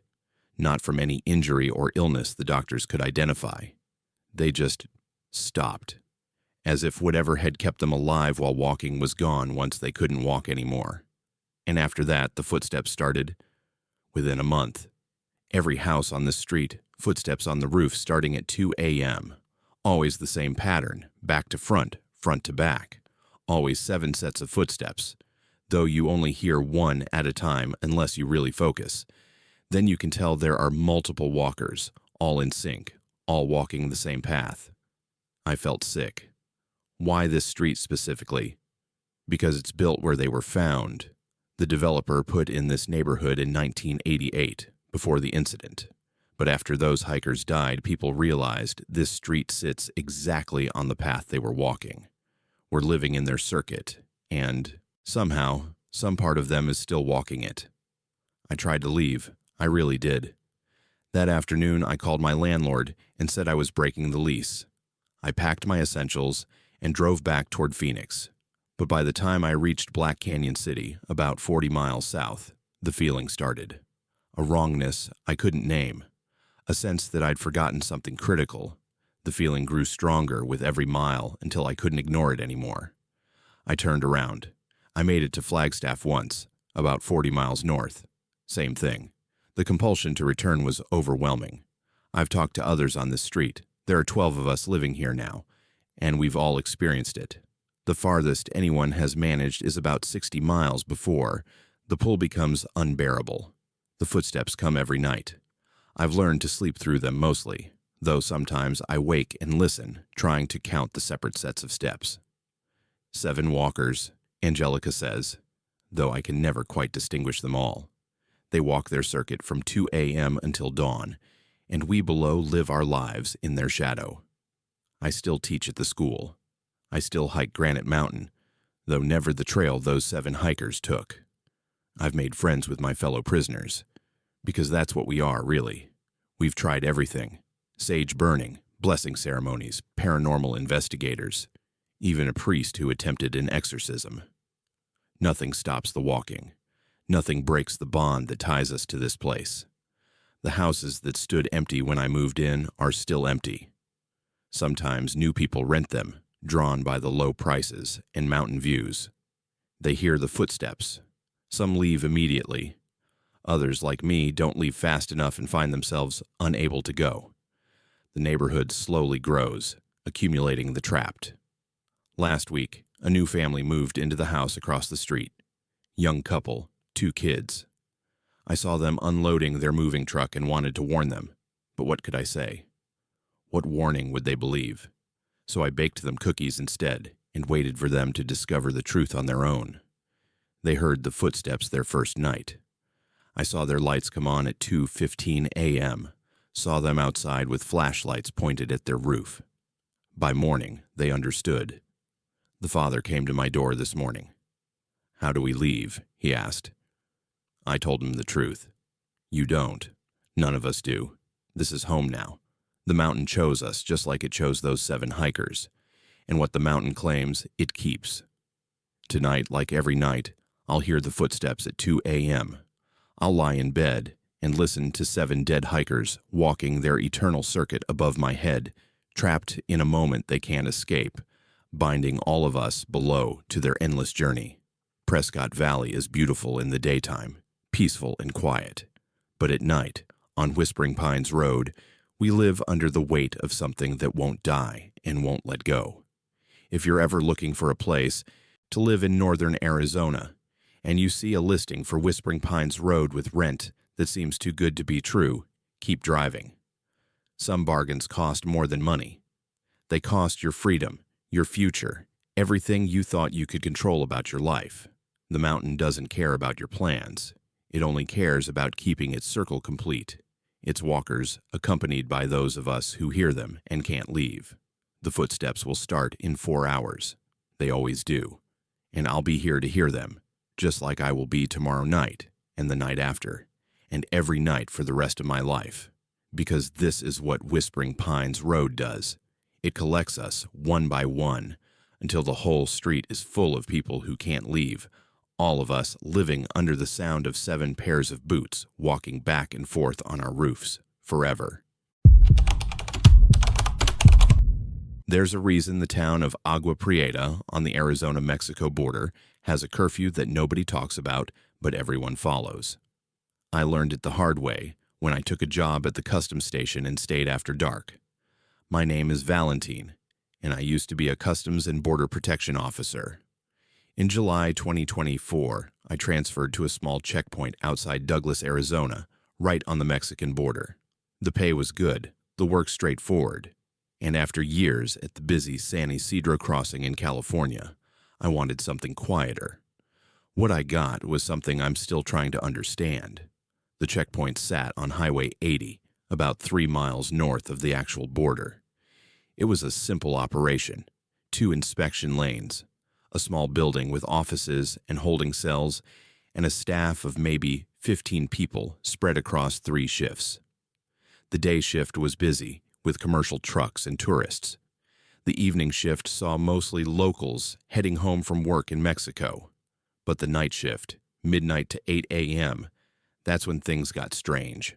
My supervisor, a man named Keith, who'd worked the border for 20 years, pulled me aside on my first day. "Rule 1, he said. If your shift ends at midnight, you leave at 11:45. Not 11:55, not 12:01. You leave before midnight, no exceptions." "Why?" I asked. He looked at me like I'd asked why water was wet. "Because that's the rule. Everyone here knows it. You'll learn it too, or you won't be here long." I thought it was some bureaucratic thing, a union rule about overtime or shift changes, but over the next few weeks, I noticed the pattern. At 11:45 p.m., regardless of what was happening, vehicles in line, paperwork incomplete, computers mid-update, everyone would stop, lock up, and leave. The checkpoint would go completely dark and unmanned until the night shift arrived at midnight. "What happens in those 15 minutes?" I asked Marlo, one of the senior officers. She didn't look up from her paperwork. "Nothing you want to see. Just follow the rule, Valentine. Clock out at 11:45, drive straight home. Don't look back at the checkpoint." But curiosity is a dangerous thing, especially when you're the type who needs to understand rules before following them. On my 4th week, I decided to stay. Not inside the checkpoint, I'm not stupid, but parked at a rest stop about a 1/4 mile away, where I could watch the building through binoculars. At 11:45, like clockwork, my coworkers filed out, got in their vehicles, and drove away. The checkpoint lights went dark. The highway was empty, no traffic in either direction. For about 5 minutes, nothing happened. Then, at exactly 11:50 p.m., I saw lights approaching from the south. From Mexico. It wasn't a normal vehicle. The headlights were wrong, too dim and too many of them, arranged in a pattern that didn't match any truck or car I'd ever seen. As it got closer, I could make out the shape through my binoculars, and my hands started shaking. It was a bus, but not any bus that should exist. It looked like it was from the 1950s or 60s, one of those old Greyhound-style coaches with rounded edges and chrome trim. Through the windows, I could see passengers. Dozens of them, packed in tight, all facing forward, all completely still. The bus pulled up to the checkpoint, which should have been impossible because the gates were down and locked. But as the bus approached, the gates opened on their own. The vehicle passed through the inspection lane, slow and steady, and I could see it more clearly now. The passengers weren't moving at all, not shifting in their seats, not turning their heads, not even appearing to breathe. They sat rigid and motionless, like mannequins arranged in a museum display. Then the bus stopped. Right in the middle of the checkpoint, it just stopped. The door opened with a hydraulic hiss I could hear even from a quarter-mile away. And something got off. I say something because while it had the general shape of a person, everything about it was wrong. It moved in a jerky, disjointed way, like stop-motion animation. Its proportions were off, arms too long, head at a strange angle. In the dim light, I couldn't make out details, just this wrongness that made my eyes hurt to look at. The figure walked, lurched toward the checkpoint building. It moved around the perimeter, stopping at each window and door, as if inspecting them, or maybe searching for something. After about 5 minutes, it returned to the bus. The door closed. The bus drove north, passing through the second set of gates, which also opened on their own, and continued up Highway 80. Within minutes, it had disappeared into the darkness. I sat in my truck trying to process what I'd seen. Then, at exactly midnight, lights appeared from the south again. Normal headlights this time. 3 vehicles, the night shift arriving for work. They pulled into the checkpoint parking lot, went inside, and turned on all the lights. Within minutes, everything looked normal again, as if that bus and its cargo of frozen passengers and wrong-shaped conductor had never existed. I didn't tell anyone what I'd seen. The next day at work, I acted normal, did my job, kept my mouth shut. But I couldn't stop thinking about it. That night, I went to the Douglas Public Library and started researching. What I found made me wish I'd followed the rule. In 1962, a Greyhound bus carrying 42 passengers disappeared somewhere between Douglas and Tucson. It left the Douglas station at midnight, scheduled to arrive in Tucson by 3 a.m. It never did. The bus, the driver, and all 42 passengers vanished without a trace. No wreckage was ever found, no bodies recovered, no explanation offered. The case remained open for decades before being quietly closed as unexplained disappearance.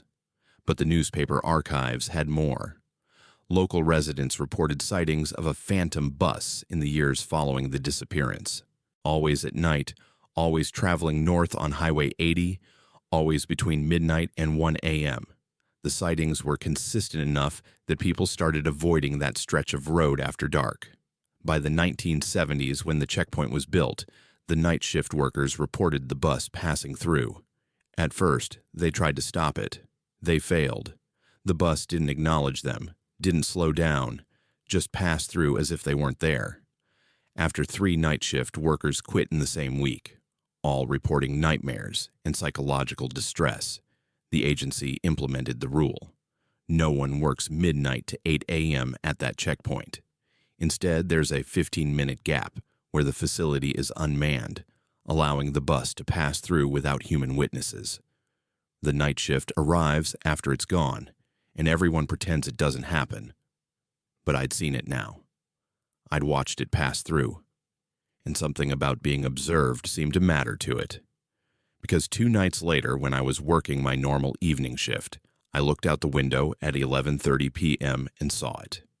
The bus, sitting on the shoulder of the road, about 50 yards away. Just sitting there, waiting. "Keith," I said, trying to keep my voice steady, "we need to leave. Now."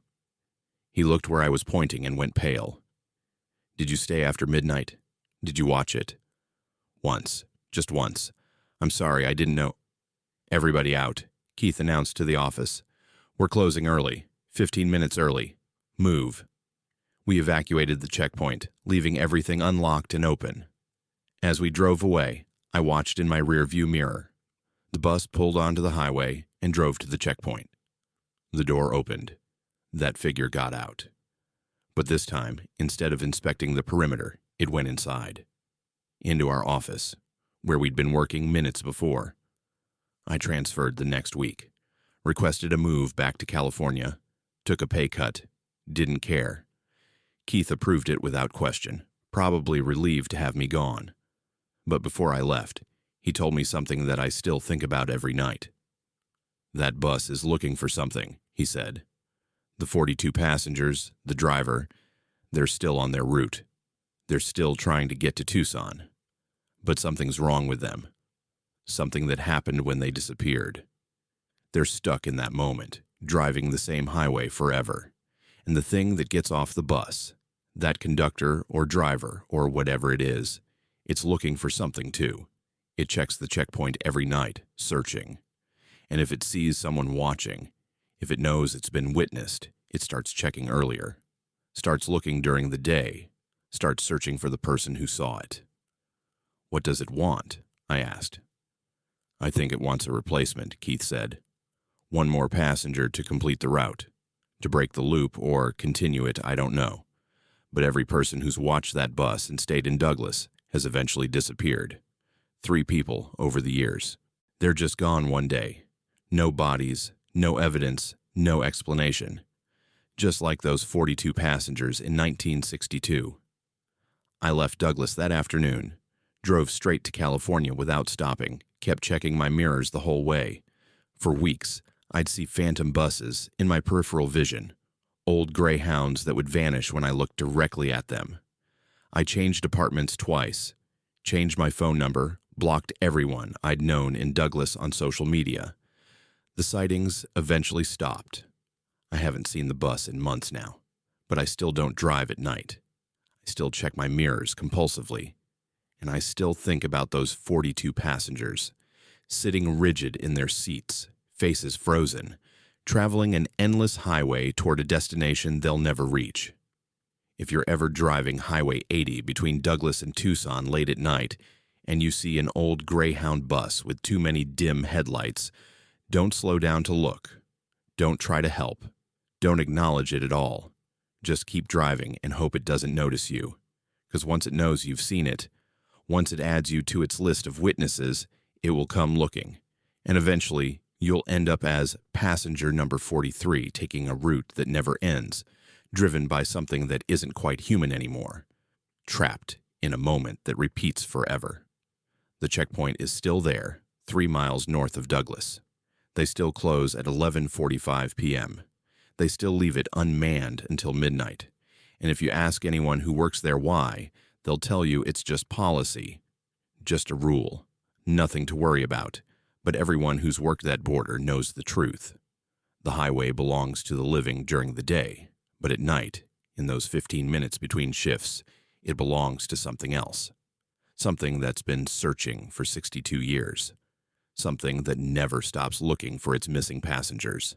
And something that might, one night, decide you're exactly what it needs. Some places remember violence, and the Box Canyon outside of Florence remembers every drop of blood that's ever soaked into its red walls. I know, because I was there when it decided to show me. My name is Riot, and I'm a geologist. In April 2024, I was contracted by a mining company to survey Box Canyon, a narrow gorge about 10 miles southeast of Florence, Arizona.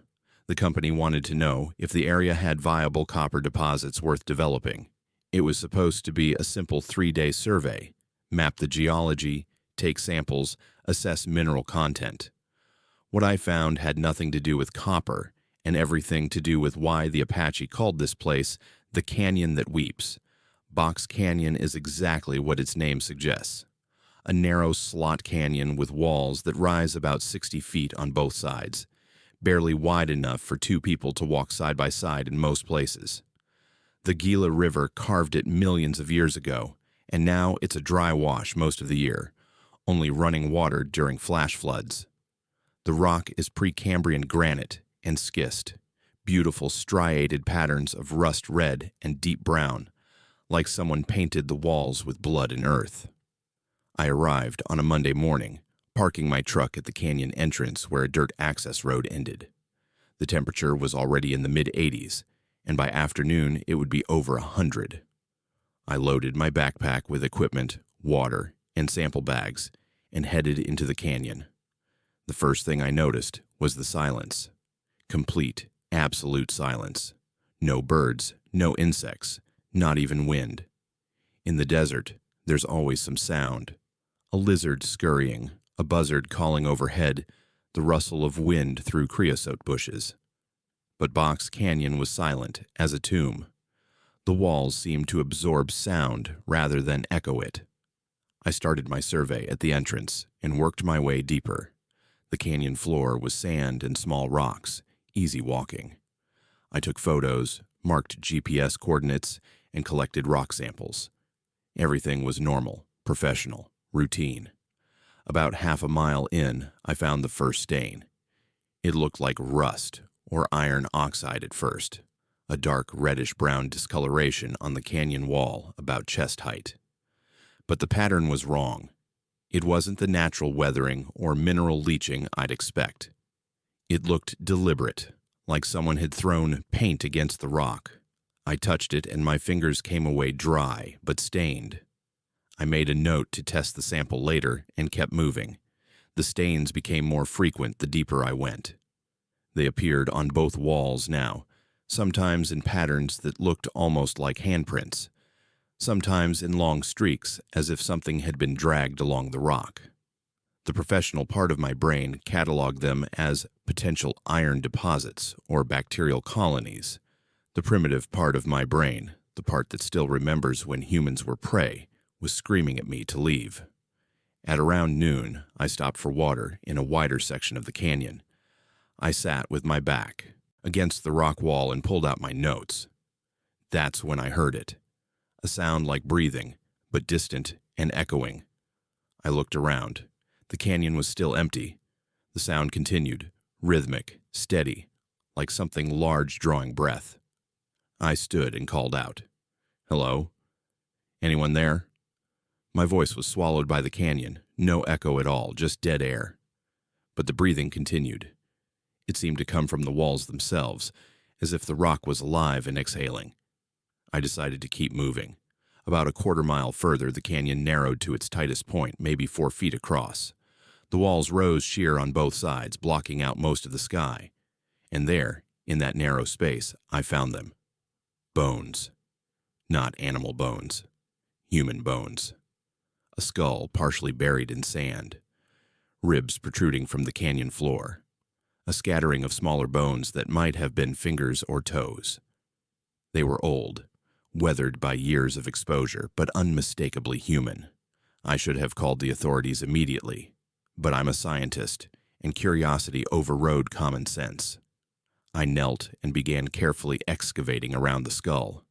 As I brushed away sand, I found more bones. Not from one body, but several. A child's femur. Another adult skull. Vertebrae from what might have been 3 different people. And then I saw the marks on the bones. Deep gouges like something had been gnawed or scraped. Not the work of scavengers or natural decay. These marks were deliberate, violent. I recognized them from my training. Butchering marks. These people hadn't just died here. They'd been killed and processed. The breathing sound grew louder, and now I could hear something else beneath it. Voices, whispering in a language I didn't understand, but the tone was clear. Fear, pain, pleading. I stood up fast, backing away from the bones, and that's when the walls started to change. The stains I'd been cataloging weren't iron oxide. They were blood. Old blood, soaked so deep into the rock that it had become part of it. And now, in the harsh midday sun, the walls were weeping. Dark red liquid beaded on the rock surface and ran down in thin rivulets pooling on the canyon floor. I'm a scientist. I don't believe in supernatural phenomena. But I was watching blood seep from solid rock, watching it drip and pool around my boots, watching centuries of violence manifest in front of me. The whispering grew louder, resolving into distinct voices. Women crying, children screaming, men shouting in rage and pain. All of it echoing through the canyon, bouncing off walls that had witnessed it all and remembered everything. I started running, back toward the entrance, back toward my truck and civilization and a world that made sense. The canyon floor was slick now with blood, making each step treacherous. The walls seemed to close in, narrowing with each stride, as if trying to trap me in their memories. And then I saw them. Not clearly, more like shadows burned into my vision. People running through the canyon trying to escape. Apache families fleeing from something behind them. I saw warriors fighting, saw settlers with guns, saw blood and fire and violence that had happened over 100 years ago but was playing out again in front of me like a recording. I learned later what Box Canyon really was. In 1871, during the Apache Wars, a group of Apache families took refuge in this canyon, thinking the narrow walls would provide protection. They were wrong. The U.S. cavalry found them and turned the canyon into a killing ground. The narrow walls that should have protected them became a trap. 47 people died that day. Men, women, children. The soldiers claimed it was a battle. The Apache called it a massacre. But that wasn't the only violence the canyon had seen. Before the cavalry, Apache raiders had used this same canyon to ambush Spanish settlers in the 1700s. Before that, territorial disputes between tribes. Going back hundreds, maybe thousands of years, this narrow gorge had been used as a killing ground over and over because its geography made escape impossible. The canyon had absorbed all of it. Every death, every drop of blood, every moment of terror. And on certain days, when conditions were right, temperature, humidity, the angle of the sun, whatever combination of factors I accidentally triggered, it replayed them. Not as ghosts exactly, but as memories so strong they manifested physically. Blood seeping from rock, voices echoing through time, shadows of the dead running their final steps over and over. I made it to my truck, covered in mud and blood that shouldn't exist, shaking so hard I could barely get the key in the ignition. I drove straight to the Florence Sheriff's Department and told them about the bones. They sent forensic teams into the canyon. The official report stated they found human remains dating from the 1800s, consistent with historical accounts of the 1871 incident. They removed the bones for proper burial. I never mentioned the blood seeping from walls, or the voices, or the shadows. I knew how that would sound.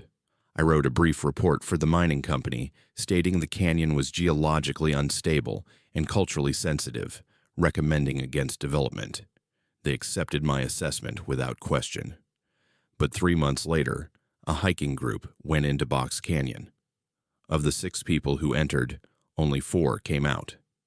The other 2 were found 3 days later, deeper in the canyon than they should have been able to reach, both suffering from severe dehydration and psychological trauma. They claimed they'd been running from something, that the canyon walls had been bleeding, that voices had chased them deeper and deeper until they collapsed from exhaustion. The canyon is closed now. The BLM put up barriers and warning signs. Officially, it's due to unstable rock and dangerous flash flood potential. Unofficially, everyone in Florence knows why. The canyon has claimed too many people over the centuries, and some part of all of them remains there, trapped in rock and sand, replaying their final moments for anyone unfortunate enough to witness it. I don't do field work anymore. I teach geology at the university in Tucson, where the rocks are safely contained in display cases, and the only memories they hold are millions of years old and safely fossilized. I tell my students that geology is about understanding how the Earth changes over time, how rocks remember the conditions of their formation. What I don't tell them is that sometimes rocks remember more recent things. Sometimes they remember us. And sometimes, in places where enough violence has occurred, they remember so strongly that the past becomes present, if only for a moment. Box Canyon is still there, 10 miles southeast of Florence. The barriers won't stop everyone. Some people will ignore the warnings, drawn by curiosity, or the challenge of accessing forbidden places. If you're one of them, if you decide to enter that narrow gorge despite every warning, remember this. If the walls start weeping, if you hear voices that shouldn't be there, don't try to understand it. Don't try to document it. Don't try to be brave. Just run. Run as fast as you can toward the entrance, and don't look back at the shadows chasing you, because those shadows have been running that same route for over 100 years, and they know the terrain better than you ever will. Some places are haunted by ghosts. Box Canyon is haunted by geology itself, by rock that has absorbed so much suffering it can't help but release it when conditions are right. The Apache were right to call it the canyon that weeps. They understood something that took me years of education and one terrifying day to learn. The Earth remembers. And in places like Box Canyon, it refuses to forget. The government denies there's anything at the old Yuma Proving Ground facility except sand and scorpions, but I worked there for 6 months, and I can tell you exactly why they abandoned Building 7. Sometimes experiments don't end when you stop funding them. My name is Wes, and until September 2024, I was a security contractor at a decommissioned military research facility about 40 miles northeast of Yuma. The Yuma Proving Ground has been testing military equipment and weapons since World War II, sprawling across almost 1,400 square miles of Sonoran Desert. Most of it is still active, but there are sections that have been abandoned for decades, cordoned off, and forgotten. Building 7 was in one of those sections. I got the job through a private security firm. The pay was excellent, triple what I'd make doing mall security, and the requirements were simple. Patrol the perimeter of a restricted zone, report any trespassers, don't ask questions about what we were guarding. The isolation didn't bother me. After 20 years in the Marines and 2 tours in Afghanistan, I preferred quiet over crowds. The restricted zone was about 10 square miles, surrounded by a double fence with razor wire and motion sensors. Inside the perimeter were 3 buildings, all concrete bunkers half buried in sand to protect against the desert heat, and, presumably, whatever testing had occurred there. Buildings 5 and 6 were empty, their doors sealed with heavy padlocks. Building 7 was different. Building 7 was still locked from the inside. My supervisor, a retired Army colonel named Magnus, briefed me on the first day. You patrol the fence line twice per shift, morning and evening. You check the motion sensors. You log any wildlife activity. You do not, under any circumstances, approach Building 7. You do not attempt to open it. You do not investigate any sounds or lights that might come from it. Is that clear? What's in Building 7? I asked. Nothing that concerns you. Your job is to keep people out, not to know what we're keeping in. That should have been a red flag. But the money was good, and I'd spent enough time in the military to know that following orders without explanation was part of the deal. I moved into a small trailer on the edge of the restricted zone, set up my routine, and started my patrols. The desert around the facility was beautiful in its desolation. Nothing but sand, creosote bushes, and mountains on the horizon. The temperature hit 115 degrees by afternoon, and the only sounds were wind and the occasional rustle of a sidewinder crossing my path. At night, the stars were so bright you could read by them, and the silence was absolute. For the first week, nothing unusual happened. I walked my fence line, checked my sensors, logged wildlife, mostly coyotes and jackrabbits. Building 7 sat in the center of the compound, a squat concrete structure about the size of a 2-story house, mostly underground with just the entrance visible above the sand. The door was solid steel with no windows, and according to Magnus, it had been sealed since 1987. On my 8th night, I heard the knocking. It was around 2 a.m. during my patrol. 3 knocks, clear and deliberate, coming from inside Building 7. I stopped, thinking I'd imagined it. The desert does strange things with sound, especially at night. But then it came again. Knock, knock, knock, like someone rapping on the inside of the steel door with their knuckles. I radioed Magnus. "Sir, I'm hearing sounds from Building 7. Knocking sounds like someone's inside." There was a long pause. "That's impossible. The building has been sealed for 37 years. No one's inside." "Then what am I hearing?" Another pause. "Could be metal expanding and contracting with temperature changes. Desert does that. Note it in your log and continue your patrol." I noted it. But I also stood there for another 10 minutes listening. The knocking came irregularly. 3 knocks, silence, 3 more knocks, silence. Always the same pattern. Always from the same location, right at the door. The next night, it happened again. Same time, same pattern. I called it in. Magnus gave me the same explanation about temperature changes, but his voice sounded strained, like he was reading from a script he didn't believe. On the 10th night, the knocking was louder. And faster. 3 knocks became 6, became 9, became a frantic pounding that echoed across the desert. I drove my security vehicle to Building 7 and shone my spotlight on the door. The pounding continued, steady and desperate. And then I heard something that made my blood freeze. A voice, muffled by the steel door, but unmistakably human. "Please, let me out, please." I radioed Magnus immediately. "There's someone inside Building 7. I can hear them. They're asking to be let out." "Negative," Magnus said, his voice sharp. "There is no one inside Building 7. Return to your trailer and await further instructions." "Sir, I'm telling you." "That's an order, Wes. Return to your trailer now."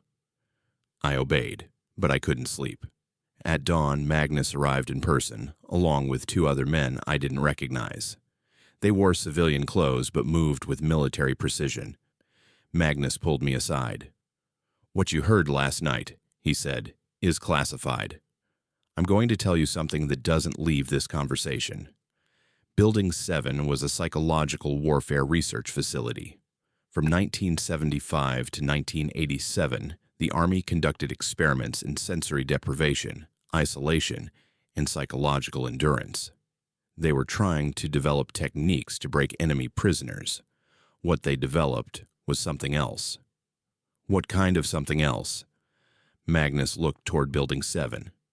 "The researchers discovered that extreme isolation over extended periods doesn't just break the human mind. It creates something new. The test subjects started exhibiting abilities they shouldn't have. Telepathy, precognition, the ability to manipulate their environment through thought alone. The program was shut down when a subject managed to seal the building from the inside. Locked every door, disabled every electronic system, trapped everyone inside. By the time we cut our way in, everyone was dead. Everyone except the subject." "You're telling me there's a person who's been locked in there since 1987? "Not a person anymore. Whatever he became during the experiments, it's not human. It doesn't age, doesn't need food or water. It just exists in there, isolated, and every few years it tries to get out. The knocking, the voices, their projections. It's trying to lure someone into opening the door. Why not just destroy the building?" "We tried. Twice. The demolition teams reported equipment failures, hallucinations, psychological breaks. 3 people died during the attempts, and the building was undamaged. So we sealed it, posted guards, and wait." "Wait for what?" Magnus didn't answer. He just handed me a new set of protocols. No night patrols within 100 yards of Building 7. Any sounds or voices were to be logged but not investigated. Under no circumstances was I to approach the door. For 2 weeks, I followed the protocols. The knocking continued, sometimes frantic, sometimes barely audible. The voice changed, sometimes pleading, sometimes angry, sometimes sounding like people I knew. Twice it sounded exactly like my ex-wife. Once it sounded like my daughter who lived in California. Then one morning, I found footprints in the sand leading from Building 7 to my trailer. They were human footprints, bare feet, and they circled my trailer 3 times before leading back to Building 7. I radioed Magnus immediately. The protocols aren't working. Whatever's in there got out last night. Impossible, Magnus said. The door is still sealed. I'm looking at the security footage right now. Nothing left that building. Then explain the footprints. He couldn't. That afternoon, a team arrived with specialized equipment. They set up sensors around Building 7, cameras with thermal imaging, electromagnetic field detectors. For 3 days, they monitored everything. On the 4th day, they packed up and left. Magnus told me they'd found nothing, but I saw the fear in their eyes. That night, I woke to find someone standing in my trailer. A man, emaciated and pale, wearing what looked like a hospital gown from the 1980s. He stood at the foot of my bed, perfectly still, and when he spoke, his voice came from everywhere at once. 37 years, he said. I've been alone for 37 years. Do you know what that does? Do you know what I became in that silence? I can't die. I can't sleep. I can't do anything but exist in that room and feel every second of every minute of every hour of every day. I'm not asking you to let me out. I'm telling you, open the door. No, I managed to say. Then I'll make you. The figure vanished. But the next morning, I woke with no memory of going to bed. My security log showed I'd done a patrol at 3 a.m., walked directly to Building 7, and stood at the door for 2 hours. I had no recollection of any of it. It happened again the next night, and the night after. Each time I'd wake with lost time and my logs would show me at Building 7. I told Magnus I needed to leave. He agreed immediately, said he'd already called my replacement. But that night, I found myself standing at Building 7's door with a key in my hand that I didn't remember picking up.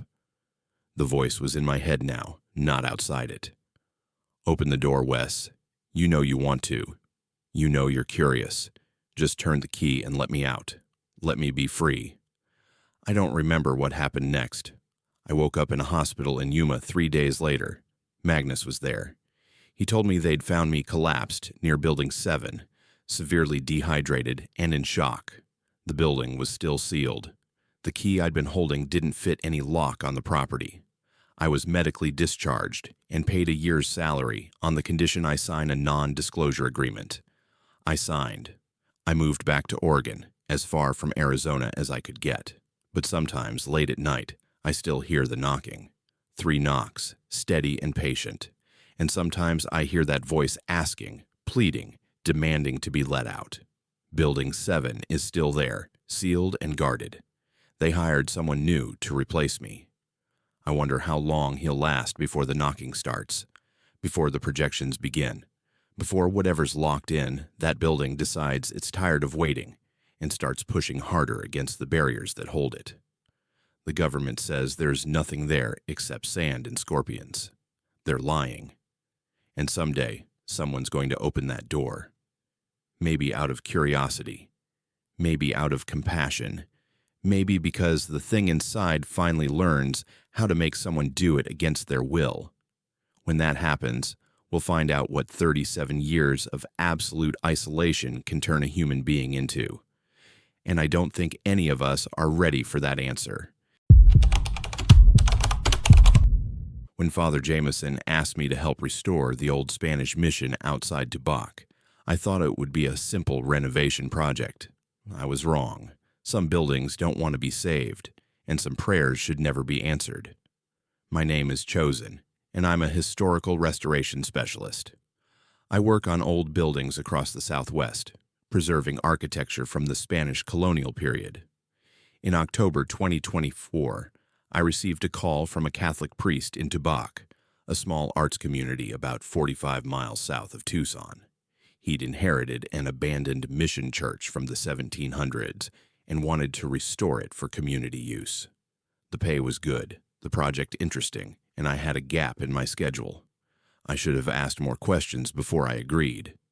The mission San Jose de Tumacacari had been built by Spanish Franciscan missionaries in 1751, serving the local Tohono O'odham and later Mexican communities for almost a century before being abandoned in 1848. It sat about 3 miles outside modern Tubac, accessible only by a rough dirt road that wound through mesquite and creosote. The structure was adobe, the traditional sun-baked brick, with walls 3 feet thick, and a bell tower that had partially collapsed decades ago. Father Jameson met me at the site on a Monday morning. He was young, maybe 35, with the earnest enthusiasm of someone who'd recently taken his vows. I've been assigned to restore this mission as part of the diocese's historical preservation program, he explained, as we walked toward the building. The church has been abandoned for 176 years, but the structure is remarkably intact. I want to make it a chapel again, a place of worship. The mission looked like something from a postcard: weathered adobe walls the color of dried blood, a wooden door that hung crooked on rusted hinges, empty window frames that stared like hollow eyes. The bell tower, what remained of it, reached maybe 20 feet into the desert sky. Inside, the roof had partially collapsed, letting in harsh sunlight that illuminated years of accumulated sand and debris. Why was it abandoned? I asked. Father Jameson hesitated. The records are unclear. There was some kind of incident in 1848. The mission priest and several congregants disappeared. When Mexican authorities investigated, they found the church empty but disturbed. Blood on the altar, symbols carved into the walls, evidence of some kind of ritual. The mission was never used again. And you want to reopen it? I believe places can be redeemed, he said. Whatever happened here was done by troubled people in troubled times. With proper consecration, it can be a holy place again. I wasn't as optimistic, but it wasn't my job to question theology. My job was to stabilize the structure, repair the adobe, restore the wooden elements, and make the building safe. I started with a structural assessment, documenting every crack, every area of water damage, every place where the building was compromising. The first strange thing I noticed was in the main sanctuary. The walls were covered in carvings, but they weren't the Catholic iconography I expected. Mixed in with crosses and images of saints were other symbols, geometric patterns, spirals, figures that looked pre-Columbian. Someone had carved them deep into the adobe, layer upon layer, as if trying to cover something or ward against something. Father Jameson examined them with growing unease. These aren't Christian symbols. These look like indigenous religious markers, Tohono O'odham, maybe, or older, much older. Could they have been here before the mission was built? No, the adobe is uniform. These were carved after construction. Someone in the mission, possibly the priest himself, was practicing syncretism, blending Catholic and native beliefs. He touched one of the spirals. Or trying to contain something. The second strange thing was the altar. It was solid stone, unusual for a mission church, which typically had wooden altars. This one looked carved from a single piece of granite, far too heavy to have been transported from anywhere. It must have been here before the mission, incorporated into the Spanish structure. And it was stained, not surface stains, deep discoloration that had soaked into the porous stone. Father Jameson said it was probably rust or mineral deposits. I thought it looked like blood. We worked for 3 days, documenting, photographing, planning the restoration. On the 4th day, Father Jameson decided to hold a blessing ceremony before we began repairs. He invited a few members of the Tubac community, about a dozen people, and we gathered in the sanctuary at sunset. He stood at the altar and began the blessing in Latin. I don't speak Latin, but I recognized the cadence of prayer. The evening light filtered through the empty windows, painting the adobe walls gold and red. Everything felt peaceful, sacred even. Then Father Jameson touched the altar. The temperature dropped. Not gradually, instantly. One moment it was a warm October evening.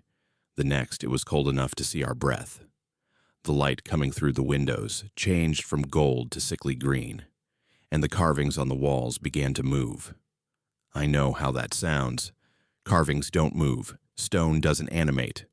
But I watched the spirals on the walls begin to rotate, slowly at first, then faster.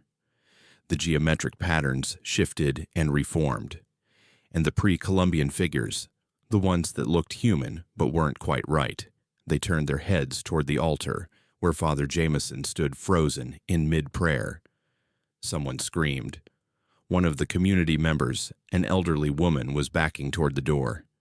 "It's awake," she said. "You woke it up. The Spanish couldn't control it, the O'odham couldn't banish it, and you just woke it up again." "What are you talking about?" Father Jameson demanded, but his voice shook. "This place was never a church," the woman said. "Not really. There was something here before the Spanish came, something the O'odham feared. The Spanish built the mission on top of it, thinking their God was stronger. They were wrong. It took the priest and his congregation in 1848, took them and never gave them back. And now you've touched the altar. You've made contact." The altar stone began to warm under Father Jameson's hand. He tried to pull away, but his palm was stuck, fused to the stone by some force I couldn't see but could feel radiating through the room. His eyes went wide with pain. "Help me," he whispered. I grabbed his arm and pulled. The stone resisted, holding him with impossible strength. 2 other men joined me, and together we managed to wrench his hand free. His palm was burned, not from heat, but from cold, the skin blackened and peeling. The carvings on the walls were spinning now, the spirals moving so fast they blurred. The green light intensified, and I could hear something under it, voices maybe, or the echo of voices speaking in languages I didn't recognize. The floor beneath the altar began to crack, sand filtering up through stone that should be solid. "We need to leave," I said. "Now." We half-carried Father Jameson outside. The moment we crossed the threshold, everything stopped. The temperature returned to normal. The light went back to ordinary sunset gold. Inside the mission, through the open door, I could see the walls were still again, the carvings motionless, the altar just a piece of stone. Father Jameson's hand was badly damaged. We drove him to the hospital in Nogales, where doctors treated him for severe frostbite. He told them he'd touched dry ice by accident. But when he was released 3 days later, his hand had healed in a way that frostbite doesn't heal. The skin was scarred with symbols, the same spirals and geometric patterns from the mission walls burned into his palm like a brand. He called me a week later. "I've been researching," he said. "The site where the mission was built, it was a sacred place to the Hohokam, ancestors of the O'odham. They believed it was a gateway, a thin place where the boundary between worlds was permeable. They left offerings there, performed rituals to keep the gateway closed. When the Spanish built their mission on top of it, they disrupted the barriers. The mission priest realized what he'd done and tried to fix it, blending Catholic ritual with indigenous practices. But it wasn't enough. Whatever is on the other side of that gateway took him and everyone who was there that night in 1848. And now it's awake again. I touched the altar, made contact, and the gateway is active. I can feel it chosen. Even from here, 50 miles away, I can feel it pulling at me. In my dreams, I see that sanctuary. I see the carvings moving. I hear voices calling me back. "What are you going to do?" Long silence. "The diocese has agreed to seal the mission. We're bringing in specialists from the Vatican, people who deal with unusual situations. They're going to perform a ritual sealing, then we're going to collapse the building. Bury it under tons of rubble and concrete. Make sure no one ever touches that altar again. The sealing took place in November. I wasn't invited, but Father Jameson told me about it afterward. The Vatican specialists spent 3 days performing rituals inside the mission, prayers in Latin and older languages, symbols painted in consecrated oil. On the 3rd day, they detonated charges that brought down what remained of the structure. Then they buried everything under engineered fill and poured a concrete cap over the entire site. "Is it over?" I asked. The specialists say yes. The gateway is sealed, the entity contained. But I still feel it sometimes, especially at night. The pull, the voices, the symbols on my hand, they get warm when the moon is full. And I dream about people walking through the desert toward the mission site, even though there's nothing there anymore except concrete and warning signs. I drive past the site sometimes when I'm working in the area. There's a chain-link fence now and signs that say, "Archaeological Site, no trespassing." The concrete cap looks solid, permanent. But on certain nights when the wind is right, you can hear something from beneath it. Not quite voices, not quite music, just a sound that makes you want to stop the car, climb the fence, and walk to the center of that concrete pad. Stand there and listen to what's calling from below. Father Jameson left the priesthood 6 months later. He works in Phoenix now, in a completely secular job, as far from Tubac as he can get while staying in Arizona.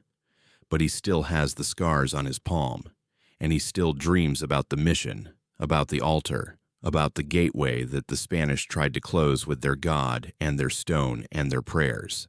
Some places are sacred, some are cursed, and some are both at once, thin places where worlds overlap, and the boundary between them is only as strong as the rituals that maintain it. The mission, San Jose de Tumacacari, is buried now, sealed under concrete and forgotten. But forgetting isn't the same as gone, and sealing isn't the same as destroyed. If you're ever driving through Tubac and you see a fenced lot with warning signs, don't stop. Don't listen to the sound the wind makes across that concrete. Don't wonder what's buried underneath. Some gateways are closed for a reason, and some things, once awakened, never really go back to sleep. Nobody warned me that some ancient symbols aren't meant to be photographed, that certain messages carved into stone by people dead for 1,000 years are still being read by things that never died at all. I learned that lesson in the Painted Desert, and I'm still paying the price. My name is Paisley, and I'm an archaeologist specializing in ancestral Pueblo and rock art. In August 2024, I received a grant to document petroglyphs in a remote section of the Painted Desert near Holbrook, Arizona. The site wasn't part of any national park or monument, just a few miles of sandstone cliffs on BLM land that few people visited. Local ranchers had reported unusual rock carvings there, and I was tasked with cataloging them before weather or vandals destroyed them. I arrived at the site with my research assistant, a graduate student named Abby, and enough equipment to spend a week documenting every petroglyph we could find. The Painted Desert is stunning in that harsh, alien way. Layers of colored sandstone in reds, purples, and grays, carved by wind and water into shapes that look like they belong on Mars. The temperature was over 100 degrees, and the nearest town was 15 miles away. We set up camp near a cliff face that had the highest concentration of carvings.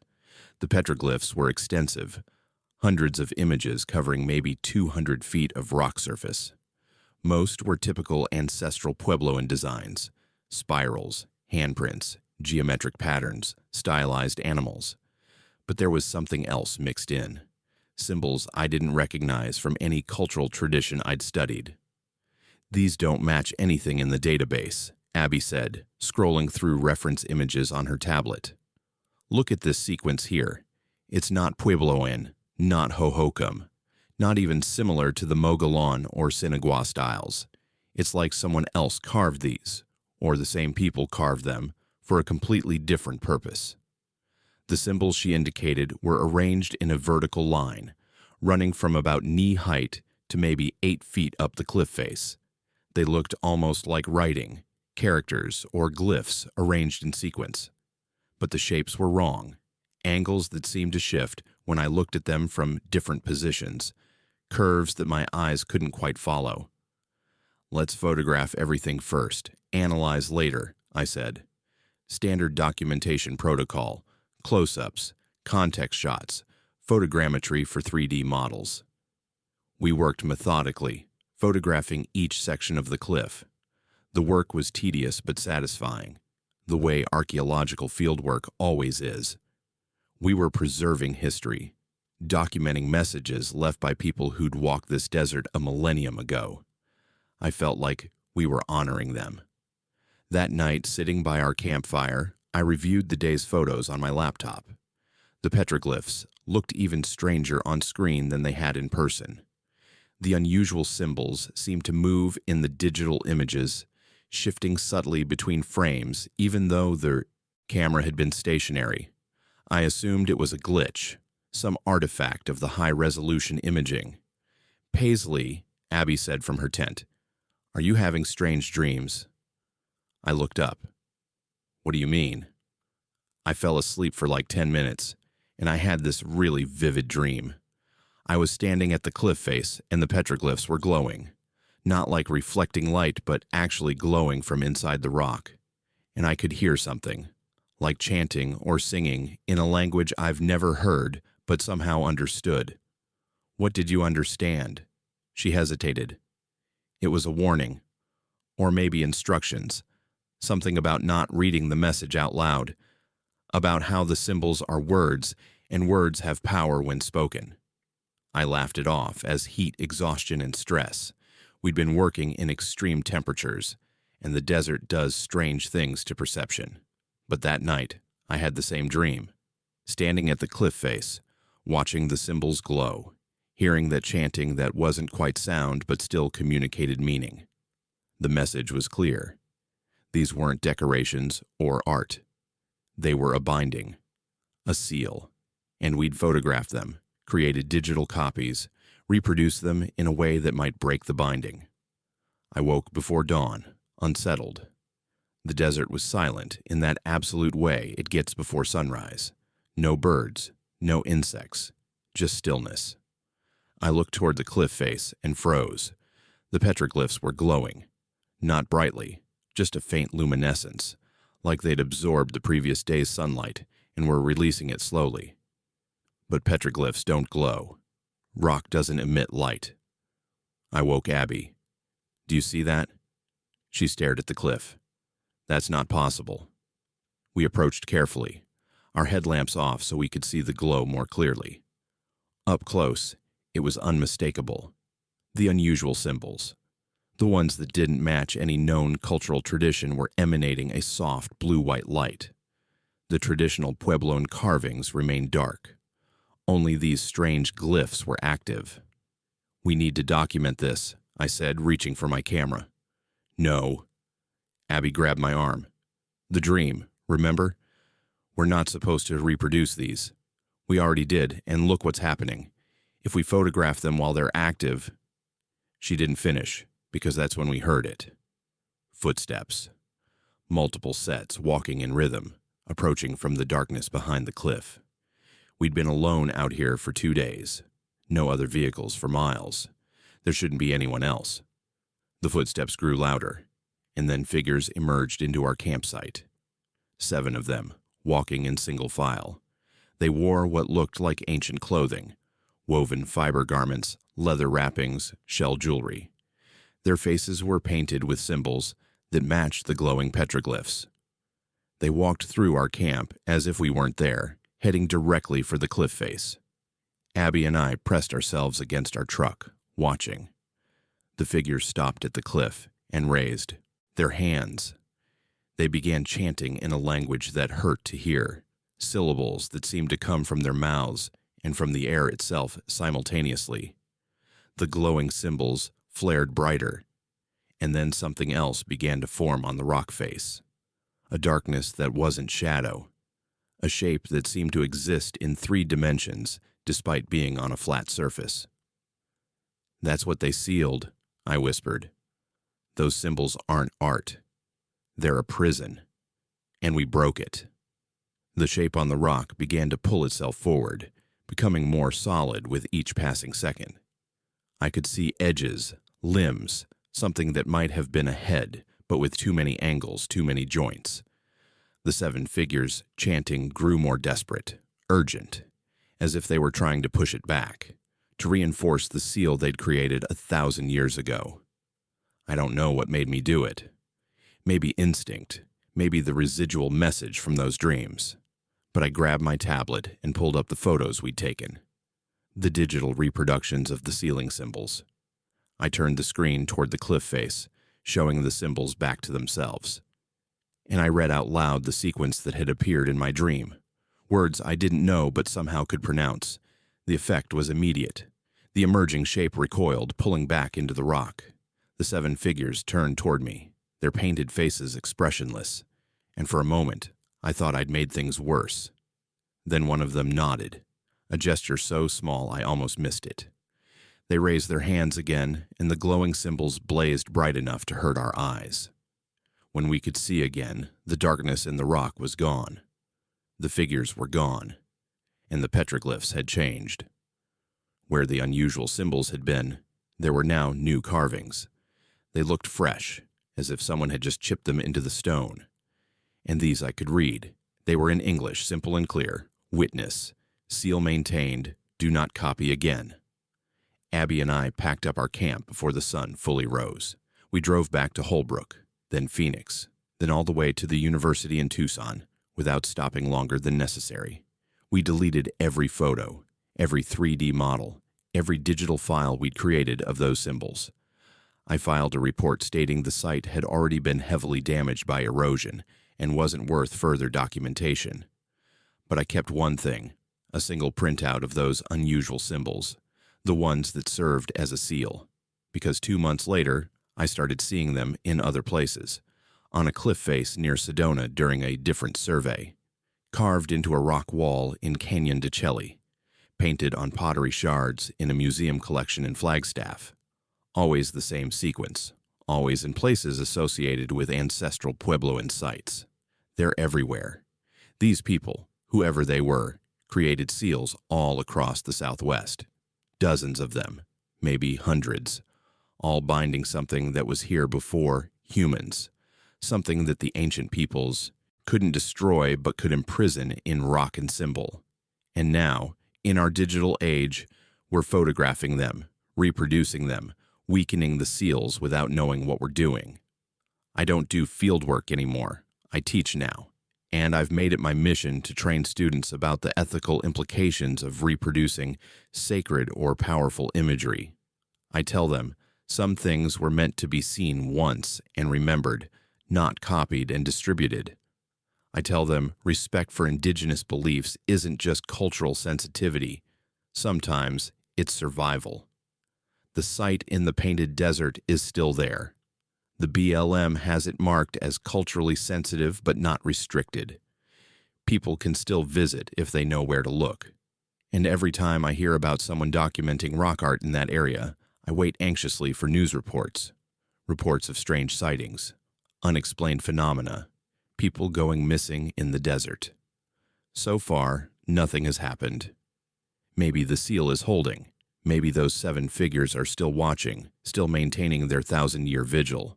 Or maybe we just haven't weakened it enough yet. But I know it's only a matter of time, because humans can't help but document, reproduce, share. We take photos of everything, create digital copies, spread images across the internet without thought for consequences. And somewhere in the painted desert, in dozens of other sites across Arizona, ancient seals are slowly weakening. Ancient warnings are being ignored. And whatever those ancestral Puebloan people imprisoned in stone and symbol is patiently waiting for the day when enough copies have been made, enough reproductions scattered, that the binding finally breaks, and it can emerge fully into our world. Some knowledge should stay buried. Some symbols should never be copied. And some messages carved in stone aren't meant for us. They're meant for what's sealed behind them, reminding it that it's still imprisoned, still bound, still held at bay by the power of words and symbols that people dead for a millennium continue to maintain from whatever place they now inhabit. If you've made it this far through all 11 stories, thank you for joining us on this journey through Arizona's darkest corners.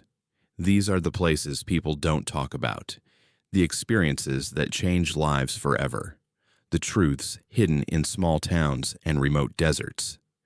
If these stories gave you chills, if they made you think twice about that road trip through Arizona, then hit that subscribe button and join the Haunted Fears horror family.